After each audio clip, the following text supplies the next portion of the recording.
What's up, people? Up. Can you hear me? Okay, cool. All right. So, what's up, people? This is Crimson 60620. I am here. It's Labor Day, and I have the fucking day off. Yay! There goes demonetization. Who do I care? I'm not gonna be demonetized anytime soon.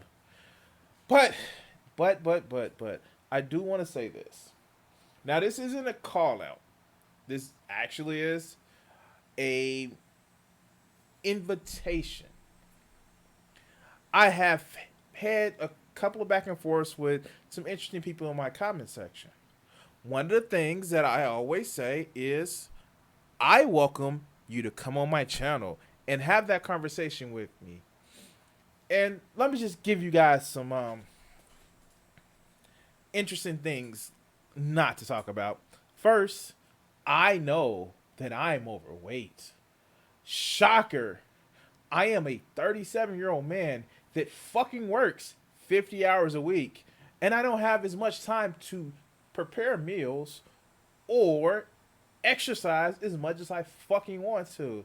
It's called growing the fuck up. Try it sometimes. And ooh. Maybe I work too much because we're in a fucked up system that only rewards days off as a here, keep you happy. Other times, no, we need you this way because business needs. Hey, if I can sit around all day and didn't have to work, I would probably stream more or go to the gym like I did this morning. Oh, wait a minute. I go to work. I have to make sure I have a living. So if you want to challenge me on these things, be my guest. I will fully have a conversation with you. And they won't all be ad hominem attacks. You know, I think most of the people that are upset about how certain things are turning out, well, they're really on my side. They're just really pissed about it because they don't like what's going. So, let's get to the intro and let's have some fun talking about Dr. Wolff. Let's go.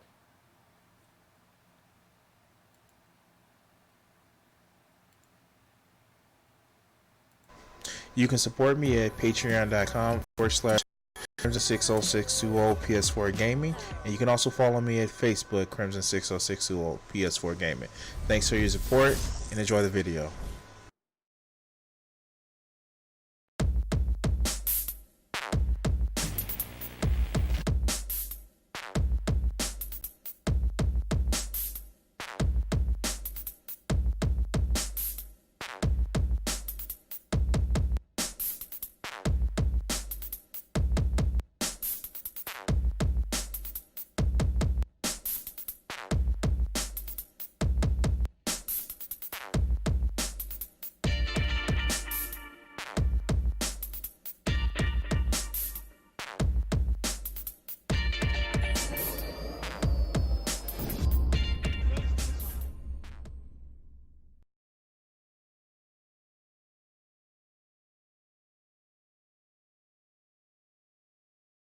Almost forgot.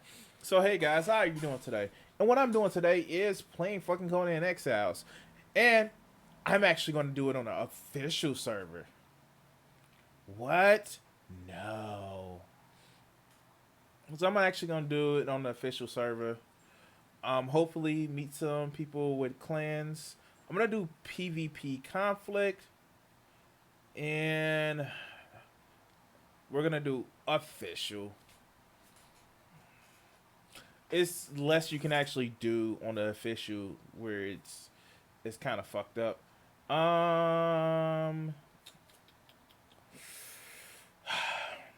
We're doing it motherfucking live. Yeah. All right. So great. Now I should actually conflict.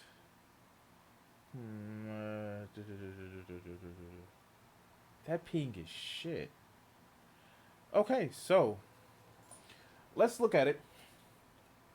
Enable server population low, unique players during the week, 0, inventories are dropped after death, anyone can loot player corpse, harvest, 1 times multiplier, combo, idle thirst, player structures are indestructible, unconscious time is 5 minutes. Okay, so, official. That ping is just shit.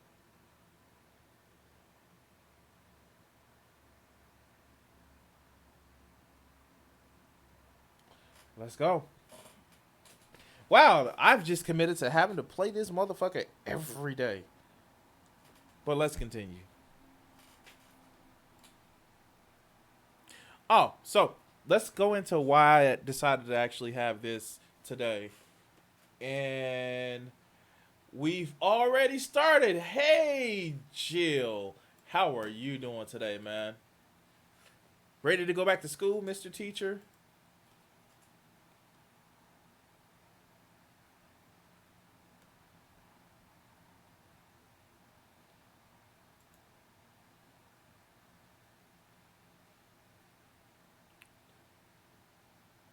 One moment. Jill, that's just patently false because I have my own business. It's small and broken, but it's still my own business. 10 points if you get that reference of that joke. But let's continue. Welcome, friends, to another edition of Economic Update, a weekly program devoted to the economic dimensions of our lives: jobs, incomes, debts, those of our children, our own, those looming down the road. I'm your host, Richard Wolff.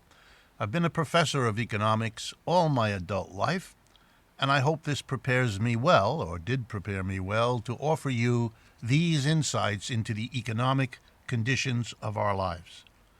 I'm going to have a different structure of our program today, different from what we usually do.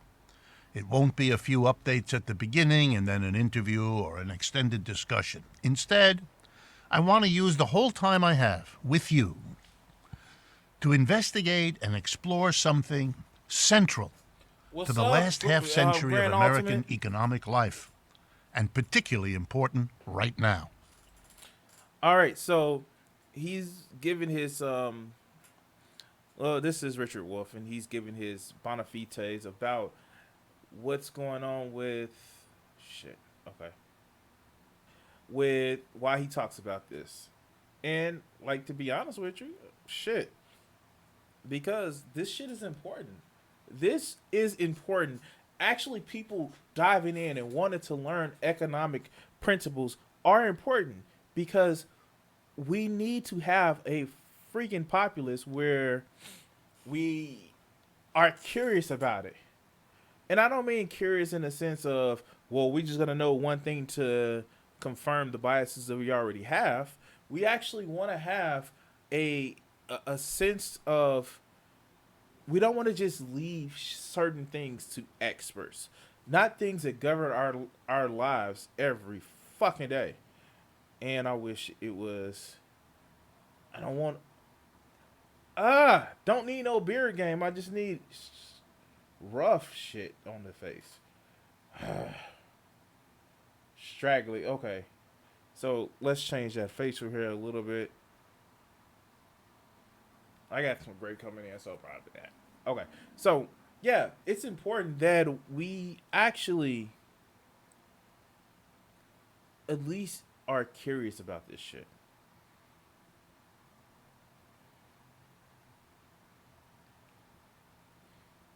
We are curious about this shit. So let's actually, okay, cool. Got that. But let's continue. This has to do with the interaction between politics and economics. It's well known that the economic situation shapes our politics. Sometimes it's not as well understood how and how deeply politics has and continues to shape our economic realities. So that's what I want to focus on. And I want to begin, as good stories of our situation always do, going back, setting the historical context. And I want to ask a question.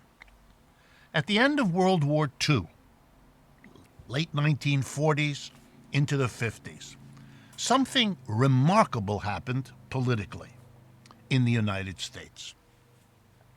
And it was, in many ways, surprising. Let's review. Suddenly, All right, so he's gonna actually go into how we got in this, and the fucked up part about it is a lot of it came from the incorrect lesson that we learned from the rise of socialism and the rise of Nazism or fascism. It was, well, if people don't have a job, they're gonna be bored, and so we're gonna fucking everybody has to have a job. That's what this shit turned into. And that was kind of the wrong lesson that we took. All right, cool. But let's continue. a group of people in the United States who had been celebrated pretty much widespread celebrations of them as heroes became instead, almost overnight, demons. From being leaders, they became traitors. It was really remarkable. Who am I talking about? I'm talking about communists, members of the American Communist Party, socialists, members of the two socialist parties at that time, and active leaders of the labor movement. The big organizing drives of the CIO in the 1930s and 40s had brought millions of Americans who had never been in unions before into the unions. They joined the unions because they thought it would be a safe way to make it through the Great Depression of the 1930s, at least safer than not being in a union. And together, the communists, the socialists, and the unionists really struggled to develop a good situation for the mass of the American working people, the lower two-thirds at least of our population. And in the depths of it, Now, he's actually talked about this before, where because of the people that were socialists, communists, they actually worked to bring and force FDR to capitulate to so many different needs of these people and make sure that people were fucking taken care of. He went to the business leader, FDR went to the business leader and made sure that they capitulated to some of the shit that made sense to have people live with fucking dignity. But let's continue. the Depression, when those folks were really suffering, a kind of coalition emerged. And that's what I want to talk about because that was what was being destroyed in the years after World War II.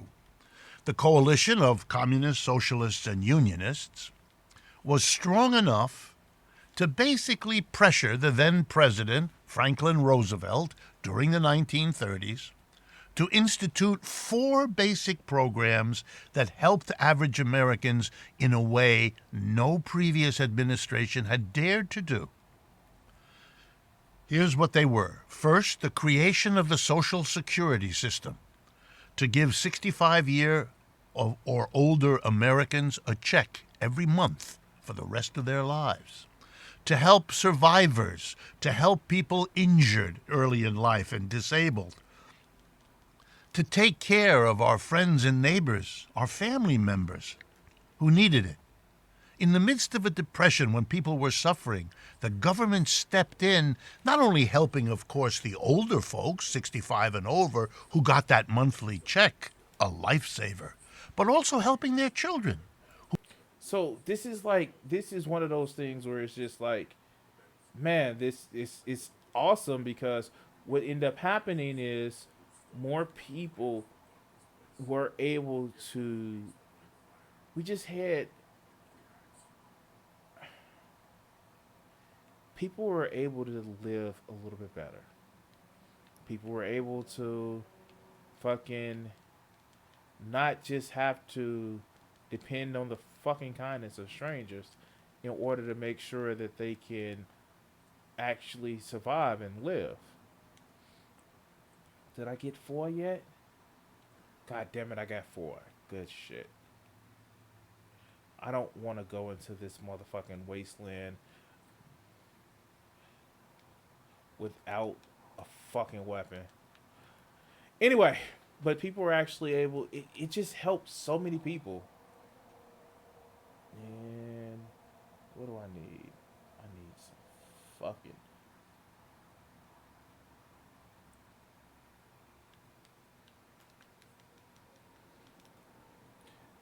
But let's continue.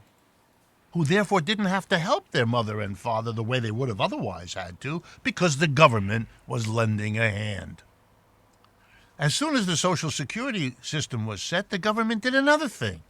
It created the unemployment compensation system. We had never had that before, just like we'd never had a Social Security system before. You lose your job through no fault of your own, say because your employer can't sell whatever it is you helped to make, and so he lays you off, no fault of yours. You can get an unemployment compensation check, up to a year, sometimes more, every week. And this was done in the depths of a depression when there were millions and millions of unemployed people who suddenly got a lifeline. Third, they passed the first minimum wage act in American history, saying that we owe people who work a decent minimum. And it's unethical and immoral and unnecessary to deny that to them. And finally, the biggest program. You know what? And that was unheard of at the time. Almost is a universal basic income. But I'm being an asshole. I'm actually truly being an asshole. But the fact is, it gave people, it didn't consign somebody to abject poverty because all of a sudden they're no longer needed at their work. Their their employer has changed the terms of the agreement. So it didn't leave these people just fucked. Like, and I see some people that actually want to take it back to where people are fucked again, and it's just like, why would you want to treat somebody like that? For real, dog? For real. For real, dog. Yeah, I'm gonna need some bugs right now.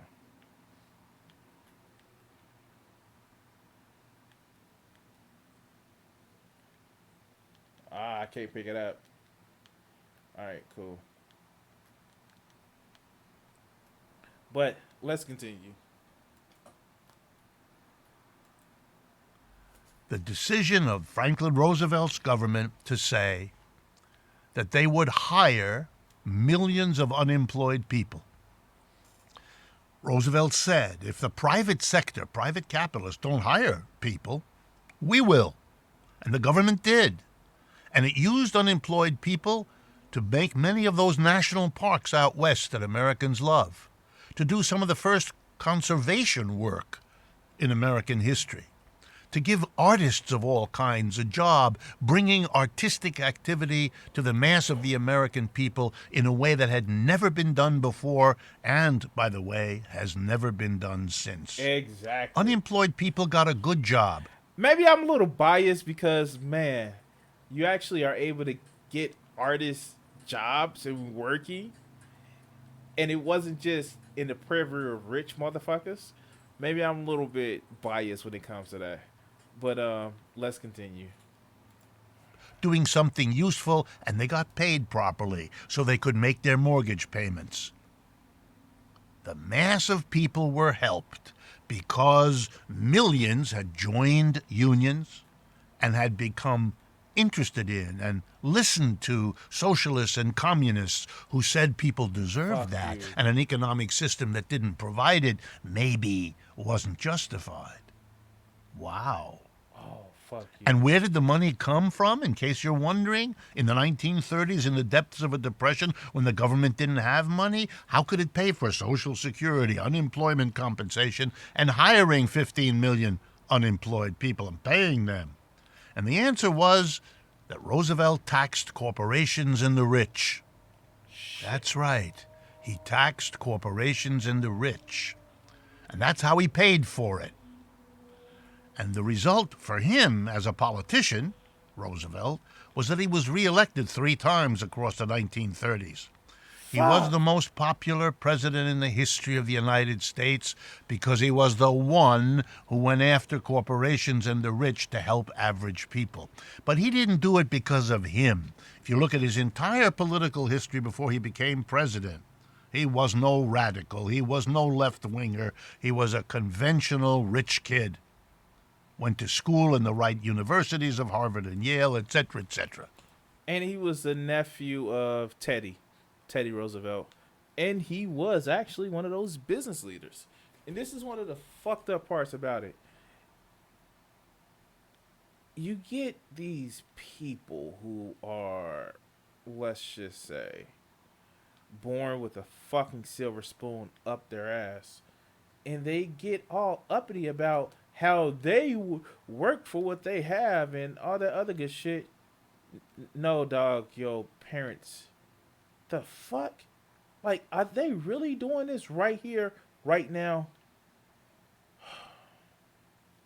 All right, I continue, but let's continue. He was pushed from below. And you know what pushed him? The coalition of communists, socialists, and unionists. So when World War II was over, 1945, and when in the same year President Roosevelt died in his 4th term, well, the business community that was enraged that they had. And just think about that. He was so fucking popular that he was able to break the taboo of. God damn it, I missed it. He was able to break the taboo of only going for 2 terms. Now, part of that, yeah, he was a war president, but part of it is because he not only did he, the first thing he did was bring the fucking country out of the war. The second, out of the Great Depression. The second thing he did was bring the country out of the war. God damn it.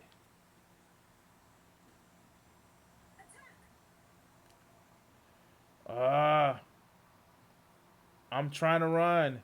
I'm in somebody else's camp. Shit. Shit. I have to run. I have to get into this camp. But let's continue. Had to pay those taxes to help average people. They went to work. And they understood the problem wasn't defeating a Democrat and bringing in a Republican. They knew very well that Roosevelt didn't do this because he thought it was a good idea. They understood he had been pressured from below by that coalition of unionists, socialists, and communists to do what he did. So they understood that to roll it back, to break it down, and to make Shit. sure that never happened again, they had to destroy that coalition. And the way you do that, the way you destroy any coalition, is you look for and focus first on the weakest link among the groups that are making up the coalition. And they did. So, yeah. So, when Roosevelt died, they did just attack the coalition. And that's one of the biggest things that they started hitting. They started hitting this coalition, they started hitting this part of the coalition and shit like that. Now, I'm sure that people who watch my video, not all of them are, are millennials.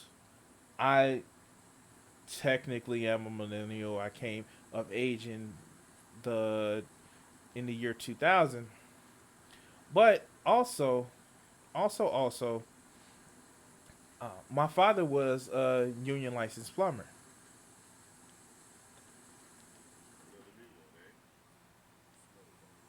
Yes. My father was a union licensed plumber, so he actually, God damn it.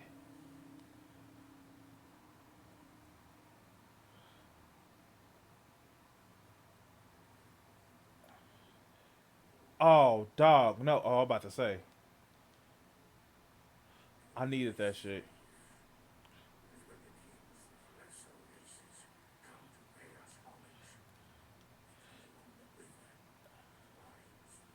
Really? God damn.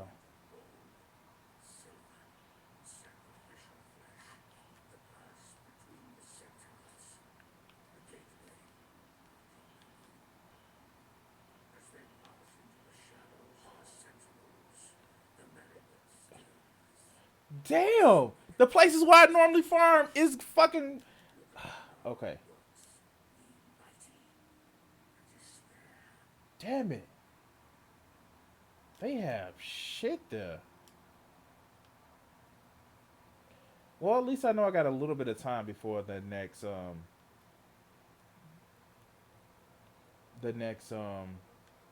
event.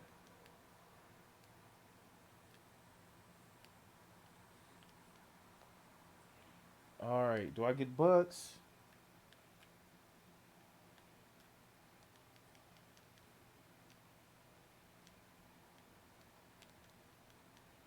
Shit, I need some fucking bucks.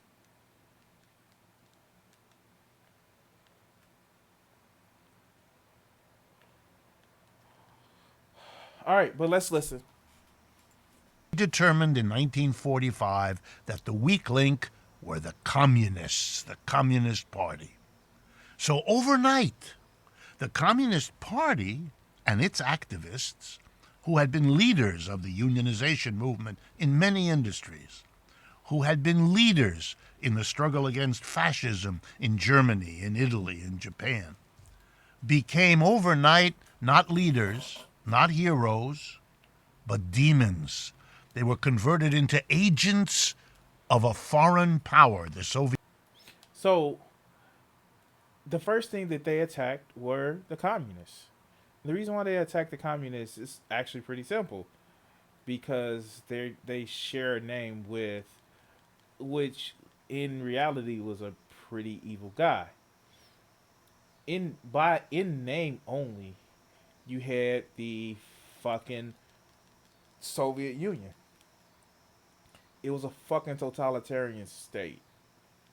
There was nothing socialist about it. They claimed socialism, but in reality, what you dealt with in that situation is a group of people who, damn, like people are really fucking finding places. You dealt with a group of people who just really were the state owned propaganda arm.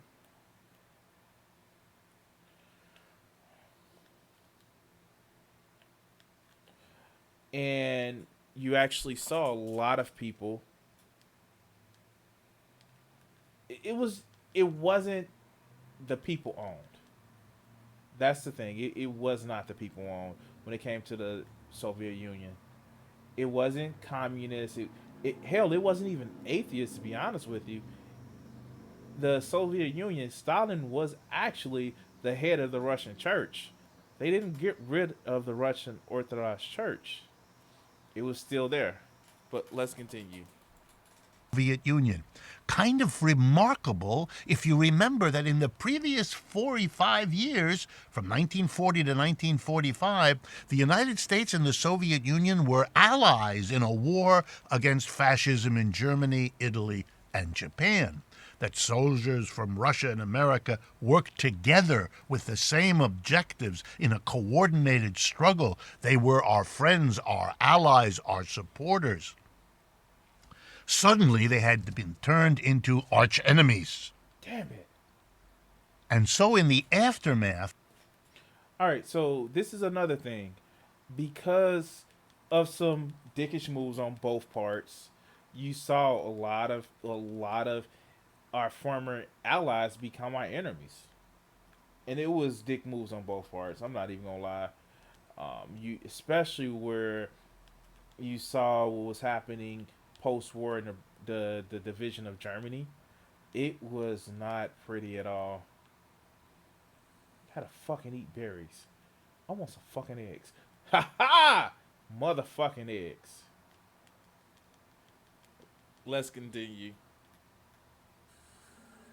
Run!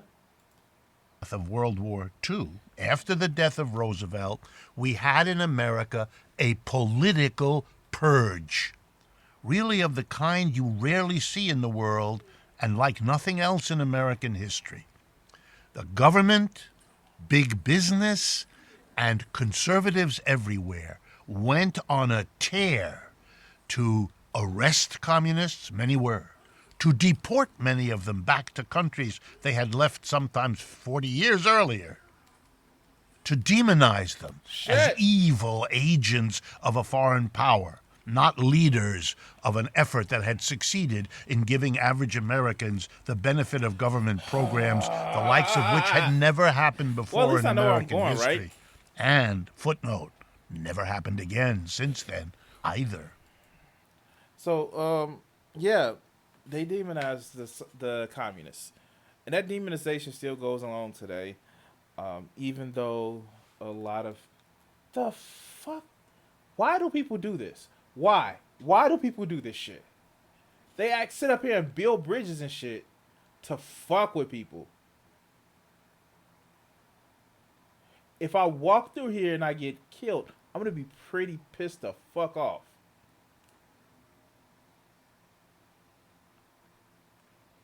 Okay. Oh, okay.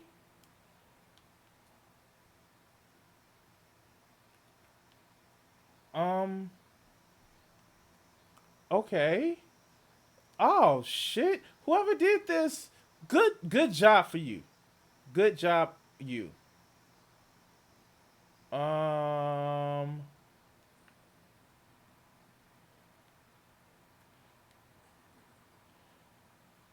oh, oh shit. I think I might actually like this team. Okay. Thank you. I don't know, but let's continue. The McCarthy period entered American history, named after a senator from Wisconsin who took the lead, holding hearings in Washington, finding a communist in this bureau, a communist in that office. And remember, the communists that were there, some of them, had been heroes years earlier. Army veterans, leaders of union efforts, and so on. Made no difference. They New were Island. now Wow. evil. And when the Communist Party was destroyed and evil demonized, they went after the two socialist parties. All right, so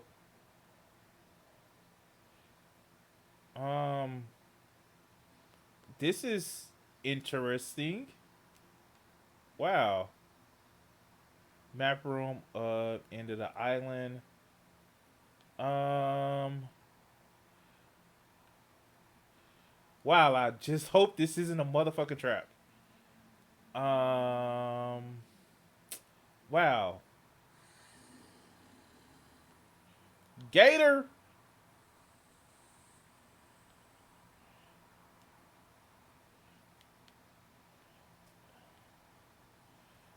Um wow.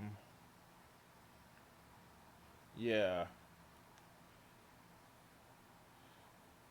That's a trap. Oh shit, that's a fucking trap. It looks like they had a purge come through here so recently. Okay. But yeah, once they expelled and the McCarthy hearings, they were fucking horrible. They were fucking horrible. And like it was communists everywhere and it fucked with a lot of people. definitely fucked with a lot of people. But let's continue.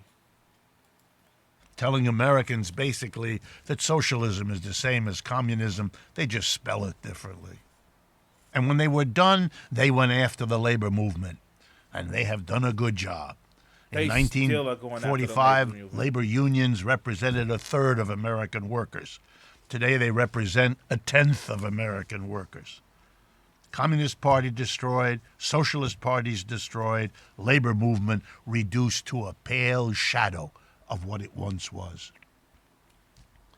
This chaotic destruction of the left in America traumatized the American people, or at least that half or more of it that's open to critical thinking about capitalism, the kinds of people who face an uncertain job, a job with no benefits, insufficient wages to lead a decent life, and who say that has to change, and who are willing to support, vote for, work with, demonstrate with people who want and demand change. Those people had gotten that change in the 1930s, but now they watched as all the leaders that they had followed and had been successful with were demonized, jailed, denounced in public, deported, made to appear as though they were the sum total of all evil.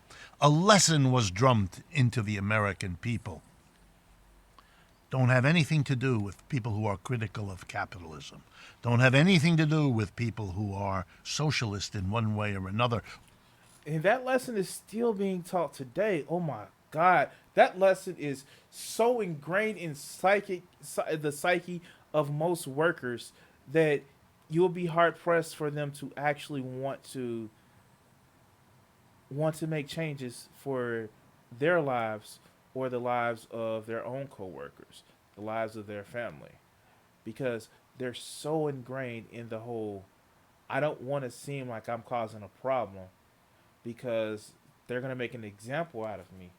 That it's terrifying that the message was so effective. It's super terrifying, and it's quite sad. It's quite sad what we as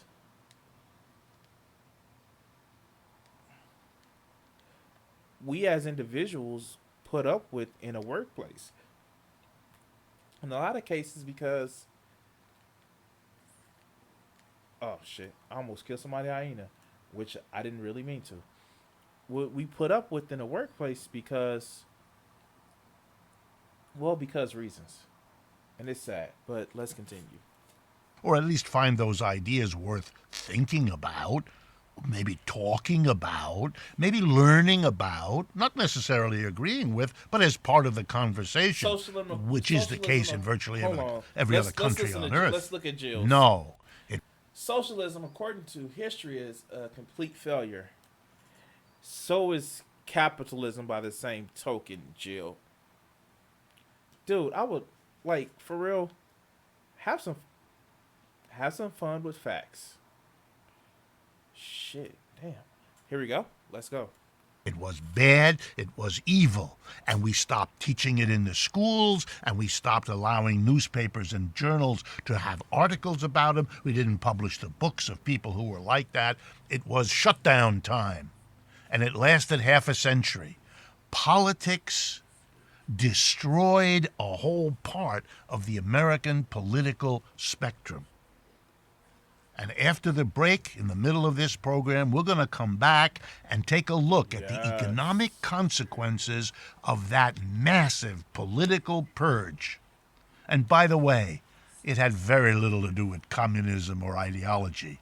It had to do with breaking a coalition that had gotten rich people and corporations to pay taxes to help average Americans. All right, Jill. So I'm going to tell you this, dog. I will say this. I will grant you there are very few people that are truly racist. But there are a lot of people that have bigoted ideas and are bigoted themselves. However, the shit does exist. And I'm sorry, dog. You want to believe in rainbows and puppy dogs and all that other nice shit, like a scat daddy that takes care of you, and in your own words, if God didn't exist, you would have to create them. You would have to create him. Dog, have some dignity. But let's continue. We'll be right back.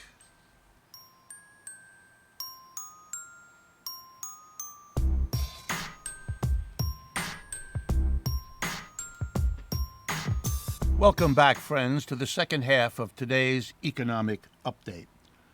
Before continuing the conversation from the first half, I want to ask you, please, to remember to subscribe to our YouTube. Okay, capitalism falsified has just created the greatest country. Just, dog, I need you to like spell check for me. I really do. Shoot, shoot, no, run away. I'm bleeding. I need you to spell check for me. Because I people vote for capitalism with their free. Milton Friedman, who actually knew, who came up with the whole idea that fucking socialism is a system that we have to destroy because it gave people too much fucking freedom, dog. You really want to go with this? Damn it! But let's continue. And no, tell you a secret, the U.S. has socialist policies. Social Security, which was mentioned earlier in the program. Anytime you motherfucking have, Medicare, Medicaid, police and firemen too. Those are socialist policies, dog. Have fun with that. But let's continue. YouTube channel, to follow us on Facebook, Twitter, and Instagram. And please be sure to check out our website, Democracy at Work, that's all one word, democracyatwork.info. There you can see more of both what we do and how you can interact and work with us. A partnership, if you like, that allows us to get these ideas and these analyses out to the larger community. And as always, I want to make a special thanks to the Patreon community that supports us as well as partners with us. You are an invaluable aid to what we do, and we want you to understand how appreciative we are, enabling us to bring these insights to a large audience every week. Okay, we're going to look now at the consequences, the economic consequences of the purge of the American left after World War II. And they were profound. Let's start with one of the earliest ones. In 1947, a law was passed called the Taft-Hartley Bill, after Senator Taft and Congressperson Hartley. And this was a remarkable piece of legislation. It went after the communists, it went after the socialists, and it went after the labor unions. It basically told labor unions that they couldn't anymore elect democratically their own leaders. For example, it... What type of shit is that? Wait. We're going to tell you that you can't elect your own leaders because reasons? What type of shit is that? I not suppose we can't elect our own motherfucking senators or motherfucking... Like, it's meant to foster division and hatred. But let's continue.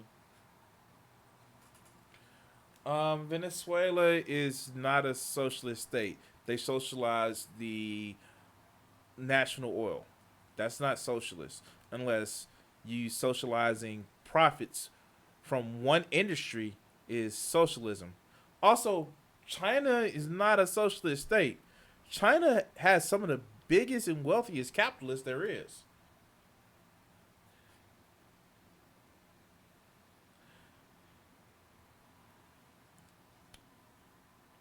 And Jill, I'm going to tell you this. If you pay money into something that you don't directly get it back, that's socialism, dog. You're paying money to help support a fucking system.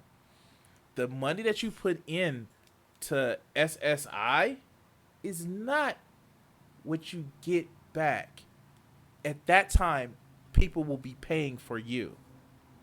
But let's continue. I Forbade a love it. communist from running for office, winning a majority of the votes, and serving as the leader of a union, which communists had been doing for 20 or more years in the United States without an incident. It became illegal. Wow. But it went much further. It had a remarkable clause which has remained law to this day as I'm speaking. And the clause goes like this. If at a workplace, a factory, an office, a store, there's a union, and let's say half the workers in this place have voted for the union and joined the union and have a union there. And let's say that that union negotiates with the employer and gets a contract. Let's say a wage increase of 10 cents an hour. Under the Taft-Hartley law, then and to this moment, that union must give anything it wins with the employer to all the workers there, whether they're in the union or not, whether they joined the union or not, whether they pay union dues or not, whether when the union, if it thought it had to, called a strike and had workers go out and tell the public about their situation to help pressure the employer to meet them halfway and give them a wage increase. The workers who went on strike and therefore didn't get paid had to give to all the other workers who didn't go on strike. All right, and this is actually pretty fucked up. And I say it's fucked up just on one or two reasons. Because what it does is it actually it fosters people to quote unquote feel like they've been portrayed to actually, if you felt betrayed and it caused the people who says, well, I'm going to break the picket line to actually still get a benefit. And yeah, you can couch it in, well, at least, they're fighting for other workers' rights. And it's not the case. It was quite literally.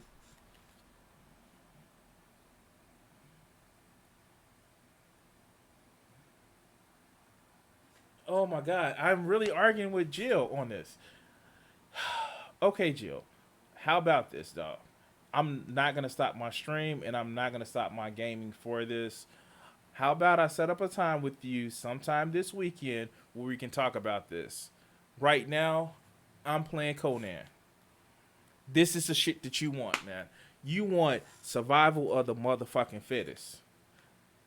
Where I'm a new player in this fucking server. And me being a new player in this server, it means that my ass is getting handed to me because reasons.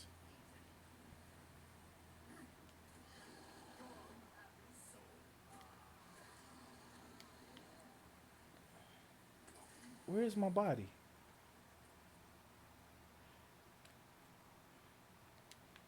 Is up there? God damn it. And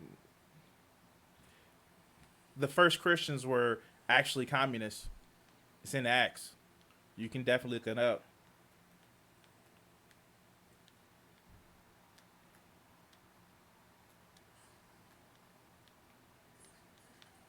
The first Christians were communists. Oh shit. No! Why? Why would you do that? Why would you do that, dog? What? Damn it! I need to get around this. Okay. So let's go up here. But let's continue. Who didn't lose a day's pay, the same benefits they won. The Taft-Hartley law, in effect, created an incentive for workers not to join a union, not to pay the union dues, because they would get whatever the union won, whether they did so or not. That's fundamentally unfair, and you know it, and I know it, and the people then knew it. It was a hammer blow against the labor movement. Wow. This was an attempt to destroy the communists and the unions Damn it. and the coalition between them. Because, of course, if a communist couldn't be elected, that removed them from leadership of unions. And if more and more people decided not to pay union dues, not to be part of the union, it weakened whatever unions could do. So it was a crazy but effective way to abuse the law in the interest And of then a purge. they deserted this motherfucker. But it had the effect of weakening the labor movement. It was the opening gun, and there are many more laws that came afterwards, to a direct assault on the labor movement, which has worked very well, reducing labor membership from about 35% of all workers at the end of World War II to about 10%. So wow, that just says a lot. It actually says a lot that you saw so many workers were part of unions, and because of certain laws, it caused a lot of, I wouldn't say desertion as a principle of they did something wrong, but it did cause a lot of people to leave unions because they still felt that they were going to get the benefit. It's the same as, ironically, it's the same as the feeling that anti-vaxxers have, where there's like, my kids don't need vaccinations. That's because you got fucking, your kids are getting herd immunity because of everybody else that's actually getting the benefits. And it's kind of disgusting when you really think about it. You let everybody else do the work and you reap all the fucking benefits because reasons. And it had its desired effect. It had people where they just wanted the benefits of fucking they wanted the benefits of, you know, having a union, where union membership declined, and unions are just a former shell of what they once originally were. And there goes a fucking alligator. But let's continue. Today, a staggering cutback. There's a motherfucker. Anyone in America today, and there are a few, who talks about an economy with big business on the one hand and big labor on the other is either ignorant or lying in your face. Exactly. Big business has gotten bigger and richer. Big labor, it's gone. There is no big labor. Exactly. Hasn't been for years. We are an economy dominated by one side of what used to be a rough balance. And boy, does it show. The next effect, economically, was to get rid of socialists, communists, left-wingers, liberals of all kinds teaching in American schools, public schools, colleges, universities. They, too, were demonized. They were dupes. They were agents. All the words that some of you, the older ones among the audience, remember. Everybody else is and this had an interesting effect. It basically removed from the learning process of most Americans critical ideas about the system you live in. Socialists raised questions about American capitalism. Communists raised questions. They offered alternatives. They made people able to see that capitalism has flaws and capitalism has weaknesses, and that there are people who have struggled with those and come up with better solutions to problems. You know, that's how human progress works. Always has. You identify something in the society that needs fixing, and then you fix it. You come up with a better way of doing it, a better way of thinking about it, a better way of approaching a problem. That's why we don't rub sticks together to make a fire. We've learned something, and that's what. Oh, that was hilarious. But these motherfuckers, how you building on this shit? Like, for real though.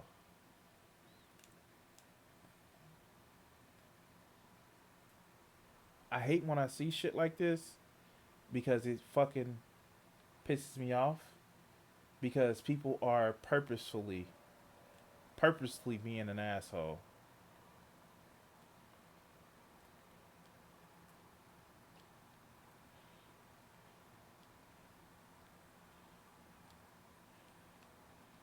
Why would you block some shit off like that, dog? Why?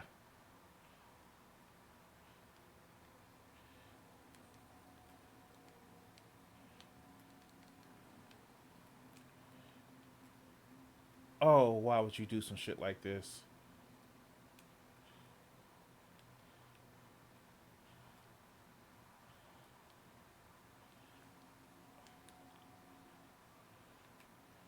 Okay, but let's continue.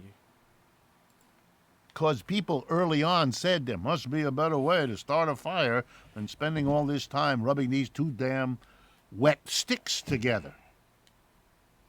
Well, if you don't criticize capitalism in school, you prevent people from learning to think critically about their system, and that undercuts progress. It makes you stay with the system you got because you're afraid to think critically. You're afraid to allow a teacher to raise with students the questions of flaws and faults, things that could be done better, ways of approaching questions and solving problems in a different way. All of that was gotten rid of across the board in the United States.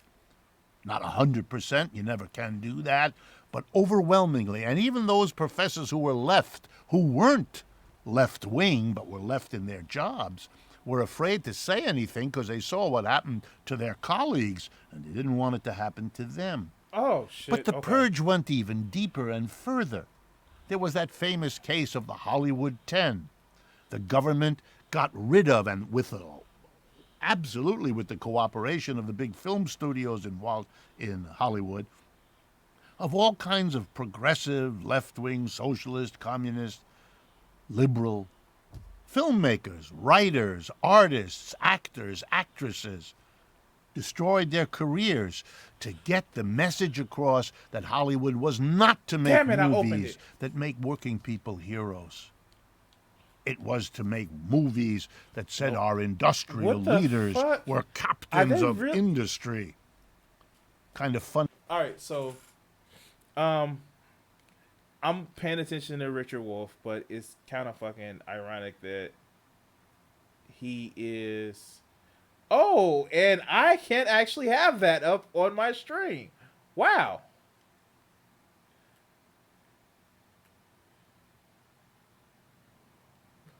Yeah, that was interesting.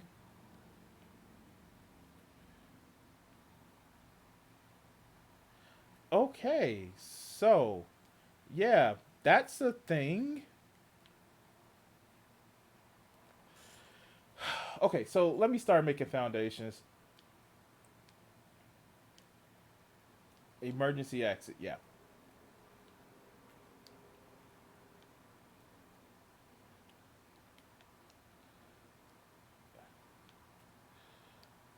So yeah, what the fuck? Anyway, so yeah, that okay. I'm I'm really like, wow. Okay, somebody had some time on their hands. But yeah, this is just it's surprising that all this shit is happening, and let's continue.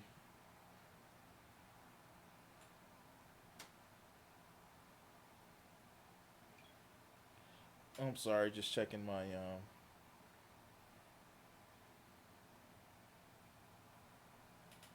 just checking some messages. But let's continue.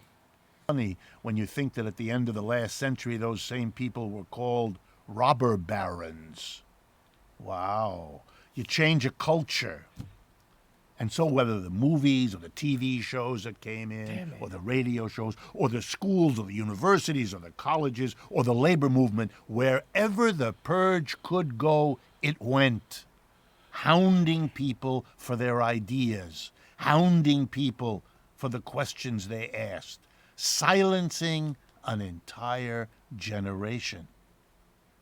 And of course the predictable happened. And I want to hammer at that. Killing off those leaderships, destroying the education of people in critical ways of thinking was very convenient. It made it possible for the next decades, the 70s, the 60s already, 50s, 60s, 70s, 80s, to be times of rolling back the New Deal, which we did. We let the minimum wage rot as prices went higher. The minimum wage wasn't adjusted. So the real effect was to reduce it. So this is actually interesting the way it's denounced and derided. When you do have it where if you raise the minimum wage or if you keep the minimum wage at a certain standard and yet still don't and raise all the other prices, that's where you have so much of a fucking issue. And that's what happened in the fucking USA. God damn it. I'm going to have to do this one. All right, but let's continue. Government employment stopped dead in its tracks. Even in the crisis of 2008, when we had millions and millions of Americans losing their jobs, no leader of the Republican or Democratic Party even brought up the idea of a government jobs program, even though it had worked so well the last time we had this. So, yeah, the fucking Overton window had moved so far to the fucking right. The last time we had a issue of this magnitude, of this proportion, where people were just completely asked out of work, we started a fucking jobs program. But I think a lot of politicians thought it would interfere with the biggest fucking jobs program that we have right now, the fucking military industrial complex. But let's continue. Problem. That's how successful the purge went. You don't bring up those ideas. They had become taboo. They had become unthinkable, unspeakable, out of the norm. It meant that the people who were critical of America's adventures overseas Shit. went to help Yes. big business. We went to war or abused other countries or allowed our allies to do unspeakable things, like Saudi Arabia did a few weeks ago. Where were the critics? We didn't have them. They were afraid to speak. When poverty went nuts in America over the last 40 years, where were the critics? When the inequality of income in America exploded, where were the critics? They were Yes. afraid. They kept their mouths shut. They were afraid to see what was going on, or certainly to speak about it, for fear that they would be subject, sooner or later, to another purge like that horrible one they had lived through or heard from their parents about back in the late 40s and 50s. So it's actually kind of fucking ironic and sad that a lot of our policies are just based on just fear. Like, and that's the key thing. A lot of these policies or a lot of these concerns are based on the fear of, well, they did this before and I don't want them to do it to me again. Let's raise that up just a little bit.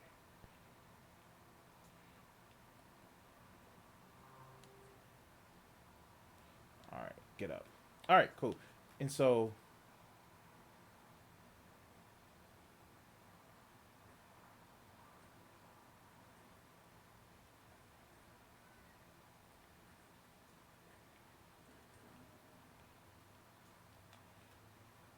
you had these fucking policies where, and I'm not worried because I actually missed a sandstorm, the sandstorm, because of exactly where it goes. So I'm gonna have to worry about the shit, and it looks as if I'm still over encumbered. Shit, man. Wow. Okay. So let's put this shit down right here. Okay, let's see if I can actually get that. Earn a perk. Yes. And what do I need? 10 points for encumbrance? I put in 5, so I will need another 15. Fuck. Let me see if I can make a box. Or bedroll at least. Shit. Alright, let's make a bedroll. But let's continue. The impact was to weaken the labor movement, to weaken social criticism, to convert, for example, the Congress of the United States, the political scene, not to a debate between the people who appreciate and like capitalism on the one hand and those who are critical on the other. That'd be a healthy debate. No, no, no, no, no, no, no. None of that. We have people in Republican leadership and Democratic leadership whose job it is to outdo one another in celebrating the system as it is and demonizing critics. They're still doing that because they haven't learned the lesson. It's particularly poignant with the Democrats, who don't understand that by not keeping the other side of the political spectrum in a balance, they were in effect ceding the territory to the other side. It was the part that could call itself American, having demonized the other part. For those of you who weren't alive then, let me tell you, in the 1930s, it went the other way. I knew he was old, but he wasn't that old. I'm joking. But it so it actually builds credence to what I like to say is, I know it's a discussion about the dirtbag left or, the radical left. We need those motherfuckers. Even though I don't agree with them fully, we still need those motherfuckers because it actually sends a shockwave that we have something, we have a stance that you better go with us or they're gonna run away with the motherfucking party. And shit, I don't give up. I really,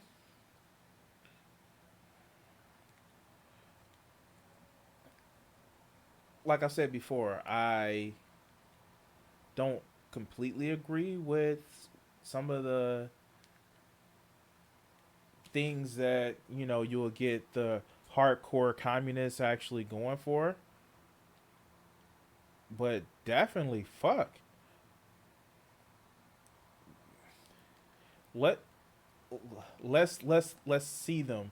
Let's see them have their turn in the spotlight. Let our crazies have a little bit of a turn at these motherfuckers. Because we've been letting their crazies talk so long about shit. And now is the time. Now is the winter of our discontentment. You like that? You like that, don't you? But let's continue. It was the capitalists who had brought us the Great Depression. It was their bad investments, their corruption, their banking irregularities that had plunged us into this morass of 11, 12 years of depression. They weren't heroes. They were crooks. They were exploiters. They were the robber barons. Yes. But the last 40 years has converted them into creative, job-creating entrepreneurs. Nice change of language that God. reflects the purge of those who were critical. And of course, the end result of that is precisely the Trump administration, even though there were many steps up to it. Damn it. The costs of economic inequality, the costs of political nightmare, those are some of the prices we're paying now in economic reality because of the politics of destroying the New Deal coalition at the end of World War II. It is a lesson, a testimony to the power of politics to shape our economics. It is also an powerful lesson that when the next crash came in 2008, there was no left. The communists gone, the socialists gone, the labor movement a shadow. And this is like one of the biggest problems that we had. We had this where it wasn't a it wasn't a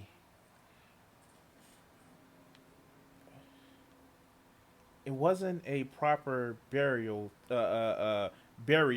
excuse me, to the excess of wealth and the impoverishments that it causes. It wasn't, and that fucked a lot of things up. And we need to have, I hate to say it, we need to have a fucking revolution. Yeah, and it will be televised or broadcast internet like. But let's continue. There was no pressure. So the government, Bush, Obama, Trump, bails out the big corporations. All they want. And for the rest of us, nothing. No Social Security or equivalent, no unemployment, no public jobs. That's the cost for us of the defeat of the left after World War II. Okay, so I hear it said, and it's actually becoming a popular meme. Privatize the profit, socialize the loss, and that's what happened in the motherfucking crash in the 2000s. People were able to privatize those wonderful, wonderful as profits. But when it came to the losses, oh no, y'all got to pay for it. No, y'all got to pay for it. You were being, you, the people were being irresponsible with borrowing too much. But you did a campaign saying live richly. No, still, you fell for it. But yeah, it's your fault. So we're gonna go to the next video. I'm trying to do this in chronological order. So let's go. A socialism. I don't know if I did this. I watched it. Become the sub. I think I watched it. I think I did a review of it. And I'm just redoing. This is like not my best material today, guys. I will say that because it's my motherfucking day off, and I want to fucking enjoy it while playing Conan for you guys. Yeah. And whew, I need some fucking food. I need some food, and I didn't miss the fact that one of the trophies is get ahead. Yeah. It's so many ways you can take that, but let's continue. Subject for an entire program. And today, that subject is the relationship between modern socialism on the one hand and the movement to create worker co-ops on the other. The relationship between these two has become very intimate, let's call it, very close. And I want to explain why and what the implications of that are. First, socialism has been going through, particularly over the last 30 to 40 years, an intense period of self-criticism and transformation. And that's as it should be. A healthy movement, a healthy system, is one that questions itself and changes itself when it finds flaws, failures, and so forth. Every system has strengths and weaknesses. It is healthy to identify the latter, for sure, and do something about them. And that's what socialism has been doing. And socialism identified one of its weaknesses as being an overconcentration of power in the hands of a state apparatus. And it has asked itself, this movement of socialism, what went wrong there? How do you deal with it? Okay, so you'll see a lot of people that criticize, like Jill in the chat, that says socialism has never worked. And so socialism said, okay, hold my beer. And what they said is okay, what caused the problem? Oh, it's when we entrust only a handful of people with outsized amount of power. Oh, say a certain other system that starts with a CAP, and I Can't really spell the rest of it right now because I'm trying to think on the fly. But, let's do something different. And they did. But let's continue. With that problem? Are there forms of socialism that can make sure, in some basic way, not to produce too much power in the hands of too few people in a state apparatus? And worker co ops, as I will show, is a way to do that. But before I go on, I want to contrast a socialism that is going through self criticism with a global capitalism that is not doing that. And therein lies a big story.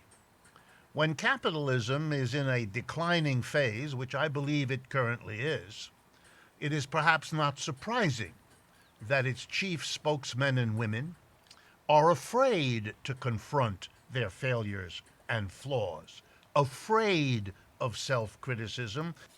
It's almost as if they looked at the system that they have and actually examined it, they would realize how fucked the system is, where they would actually be able to just like, oh shit, we're fucking up.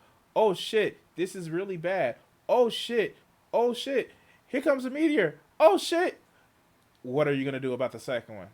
I'm sorry. I was watching Naruto Shippuden, and I just replayed that scene where Madara was like, "Good job, Oniki. What are you gonna do about the second one?" Motherfucker had already summoned the second one. He summoned the first. But let's continue. I'm sorry. Yeah. Because their system, they hope, will somehow last longer if they pretend it doesn't have flaws and failures. Let me give you an example. The Trump administration, the Republican Party, and a good bit of the Democratic Party, too, currently act as though capitalism is the greatest thing since sliced bread. And if you are going to admit that it has problems, I did watch part of you this locate before. them elsewhere. You know. Okay, like this motherfucker is just he has an anger, a righteous fury, which is like, if you pay attention to it, you'll realize it is they think if it's the greatest thing since sliced bread. It is not. But let's continue. Immigrants are somehow causing whatever difficulties we have, or unfair trading partners in China or elsewhere are causing all the trouble. If only we became more nationalistic, if we had a pure American capitalism, well, then there would be no problem because the cynicism that is dripping off of his lips when he says this shit is just like, do you fucking really believe this? Like, he's doing it better than I could fucking ever could. Because it's just like, oh, it's not this problem, it's this over there. Like, unfair trading practices.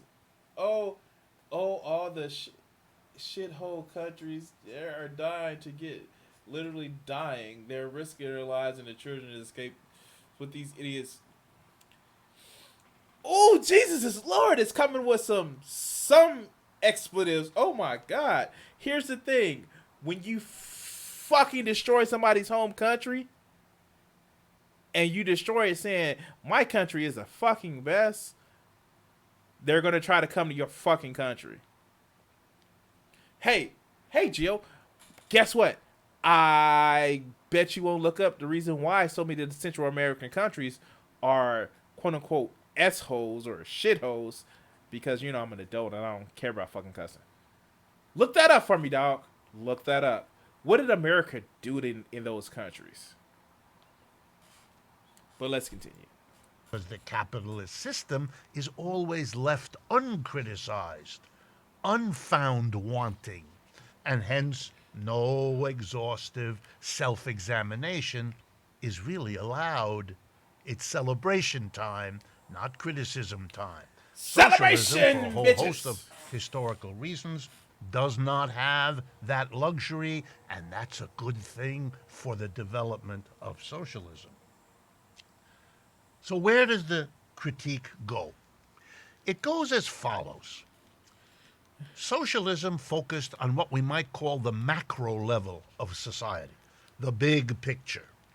And in that process, it decided that the problems of capitalism that socialism would remedy were the following two basic ones. Number one, by leaving factories, stores, farms, offices in the hands of a few people, the owners of businesses, the boards of directors of big corporations, a tiny minority of our people, what would happen is that the economic system would be controlled by them for their own benefit, so that the people at the top would become the most wealthy, which they kind of have, and the most powerful, which they kind of have. So, when you give the power to a hands of a few, they try to increase and hold on to their power.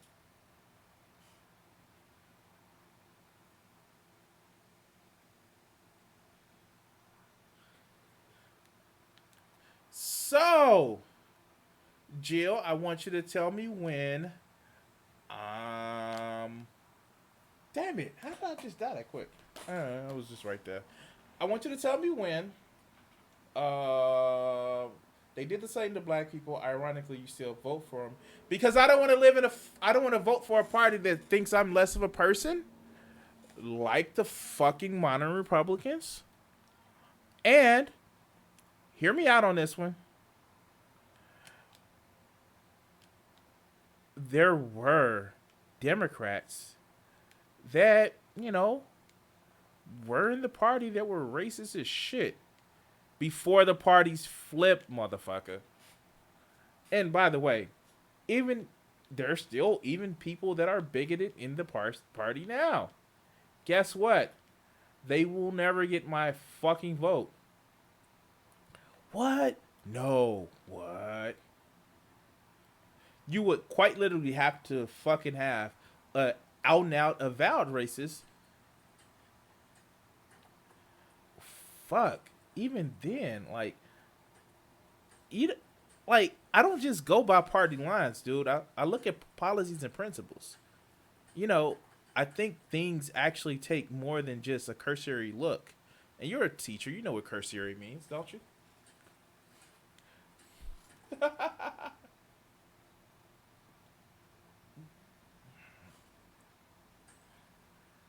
Oh God. Like, did the political flip of the Dixiecrats never happen in your world?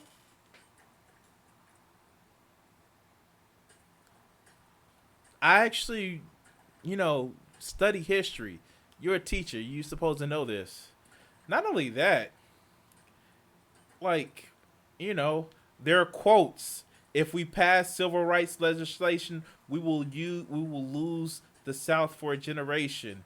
We have Pat Buchanan who says we played racist policies to win people. Does that just not exist in your world, dog? I'm sorry. Like, does it does like does it not happen in your world? What happened? Like, did you just omit that from your brain? Like you admit your own intelligence? Omit, not emit, or whatever. But let's continue. And so the socialists reasoned that the way to deal with this problem was to take the property in means of production, factories, offices, and all of that, and transfer it from private individuals enriching themselves because of their positions, and give it instead to the state to manage these properties, these productive properties, in the interest of the whole society, hence the very name, socialism. And the second thing socialism would do would stop using markets as the way to distribute things. And the reasoning of socialists there was always very simple. Markets allocate things that are produced or resources to the people with the most money. And for socialists, this made no sense at all, since the rich at the top, who own everything, are the ones with the most money. So once again, the system benefits them because they're in a position in markets to dominate. Just So we here we go. Even more information about how where you see the whole, well, we want this rule because it fucking benefits us.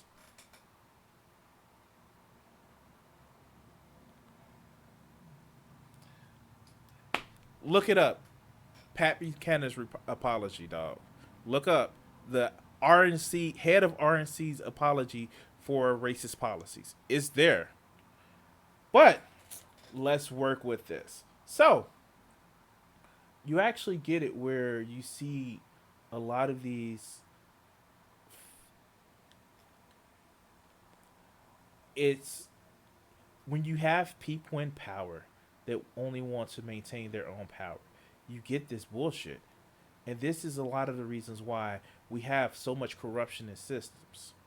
Now, if it's truly,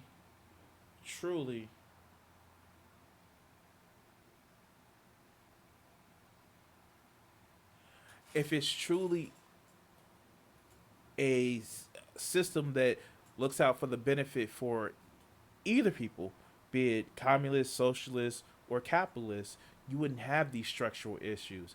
It's just that a lot of the structural issues so happen to be where capitalism is the main.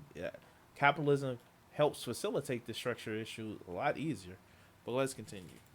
Just like they are in a position everywhere else because they own the means of production, once again, to dominate. Oh, name one racist policy. Redlining. Look it up. Oh, look up that you can be arrested as a African American if you didn't have a job or your house wasn't clean, or certain laws that were dedicated to. Well, let's look at the drug war. Let's start a drug war so we can actually break apart the base of the African Americans and the yuppies. Like, dude, come on, man. Let's do it. But let's continue. So the socialists said, let's not have markets, let's have the government distribute goods and services and resources in a democratic way rather than using the market, which favors the rich. And socialists therefore focused this way. We're going to take the property and means of production from the private owners and make them state property, and we're going to stop markets from distributing things and have government planning do it. That was their idea. The problem turned out to be not that this didn't help economic development. As I like to remind viewers and readers, the economic development of the two societies that went the furthest in this way, the Soviet Union in the 20th century and the People's Republic of China in the 21st century, were able to achieve rates of economic growth far faster than societies who did not do this, including the United States, Western Europe, and so on. So, So what a lot of people wanted down what happened with the Soviet Union, that like quite literally in about two generations, and the same happened in China. About two generations, they kicked and drug a feudalistic society all the way from the Middle Ages to on par with a lot of other modern a lot of other modern fucking societies around. Like, they quite literally turned them into and said, "Hey, um,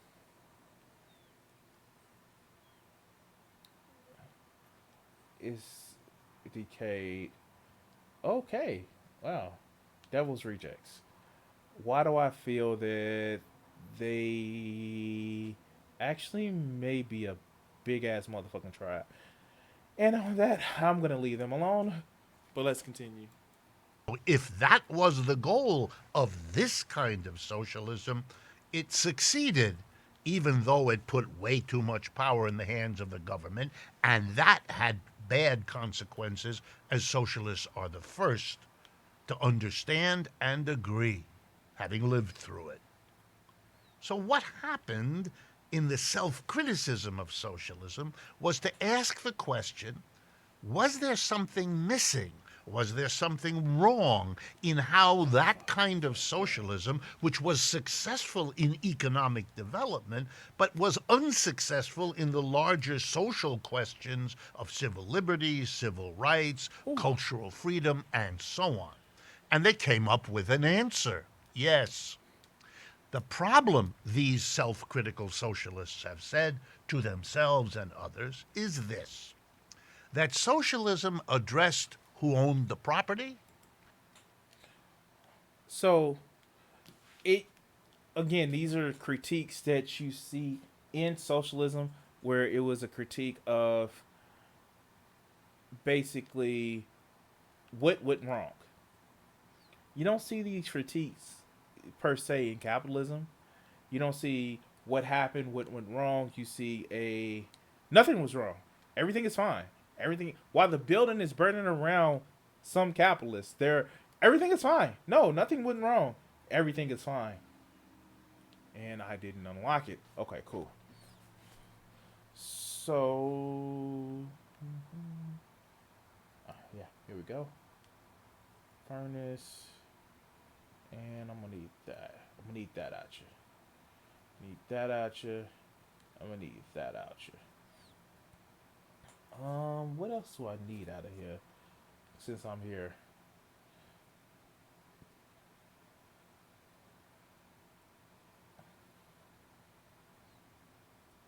Yeah, just make that while I can. All right, let's continue. And socialism addressed how things got distributed. But what socialisms didn't address in the 20th century, at least not in any systematic way, neither in Russia, nor in China, nor in the other societies that have experimented with socialism, what they didn't do was transform the workplace, the little workshop, the factory, the office, the store, the farm. They didn't understand that if socialism is Yes. going to be established, you don't just transform who owns the property, and you don't just transform markets into planning for all the reasons socialists give, but you also have to transform the workplace, the place where people spend all of their creative time, or at least a large part of it, for their entire adult lives, 5 days a week, all the rest of it. The workplace. And if you don't transform the workplace, wow, you may set in motion a conflict, a contradiction. But So this is the most important part about it, and this is one of the reasons why I say that we need to have a rewrite of the motherfucking script. And maybe because it's my current history with my employer, but when you actually have a system where people are used to being told what the fuck to do and why the fuck to do it without any input or concern about, what they need to do in order to be successful, or what they it's just do this. No no two gives, no fucks to give about it. It's just like, we need you to do this. This causes a disconnect where most people just, like, I've quite literally heard people say, well, it's the work they want us to do, it's their company. Like like people have some sort of fucking kingship or something like that. And it's just disheartening, to say the least. It's definitely disheartening. And what the fuck are those? Okay. Okay. I need some water. You guys are being fucking assholes doing this shit. Really? And that's a rhino that should not be here. God damn you people. Why do you fuck with everything? Anyway, but let's continue. between the big changes you've made in property and markets and the unchanged workplace, Oh, and don't forget about the welfare state and how can I forget? Blacks still don't have not recouped from. So cool. If you're concerned about the welfare state, Jill, let's make the welfare state stronger and more robust. Make sure the welfare state is available for everyone. Everyone can get the benefit of the welfare state. It's almost as if people have the benefit of a welfare state right now. Ah, shit. No, run away. Run the fuck away. Whew. I can I cannot go head to head against this motherfucker right now. But let's continue. And it may allow for that workplace unchanged to undo the changes you made at the higher level. And there's evidence in Russia and China that precisely that happened. Well, what then is the difference between a socialized workplace and the capitalist workplace we inherit? Well, I can begin by telling you the funny story, or I hope you find it funny. In many cities in the United States, and I'm sure the same exists elsewhere, there's a remarkable place a lot of workers visit when they're done with their day at the factory or the office or the store in capitalism. They pass by a local drinking establishment, a bar. And in the window of the bar, in big letters, they read the following words: All right. Happy Hour. All right, guys. Hold on one second. Hello. What's going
I'm sorry, guys. Middle of the stream, get a phone call from somebody who was very important to me that I was going to always take their call. Just, again, somebody else dealing with the negative effects of how our system that we have is fucking everything up. But let's continue. Bring myself back and go back here.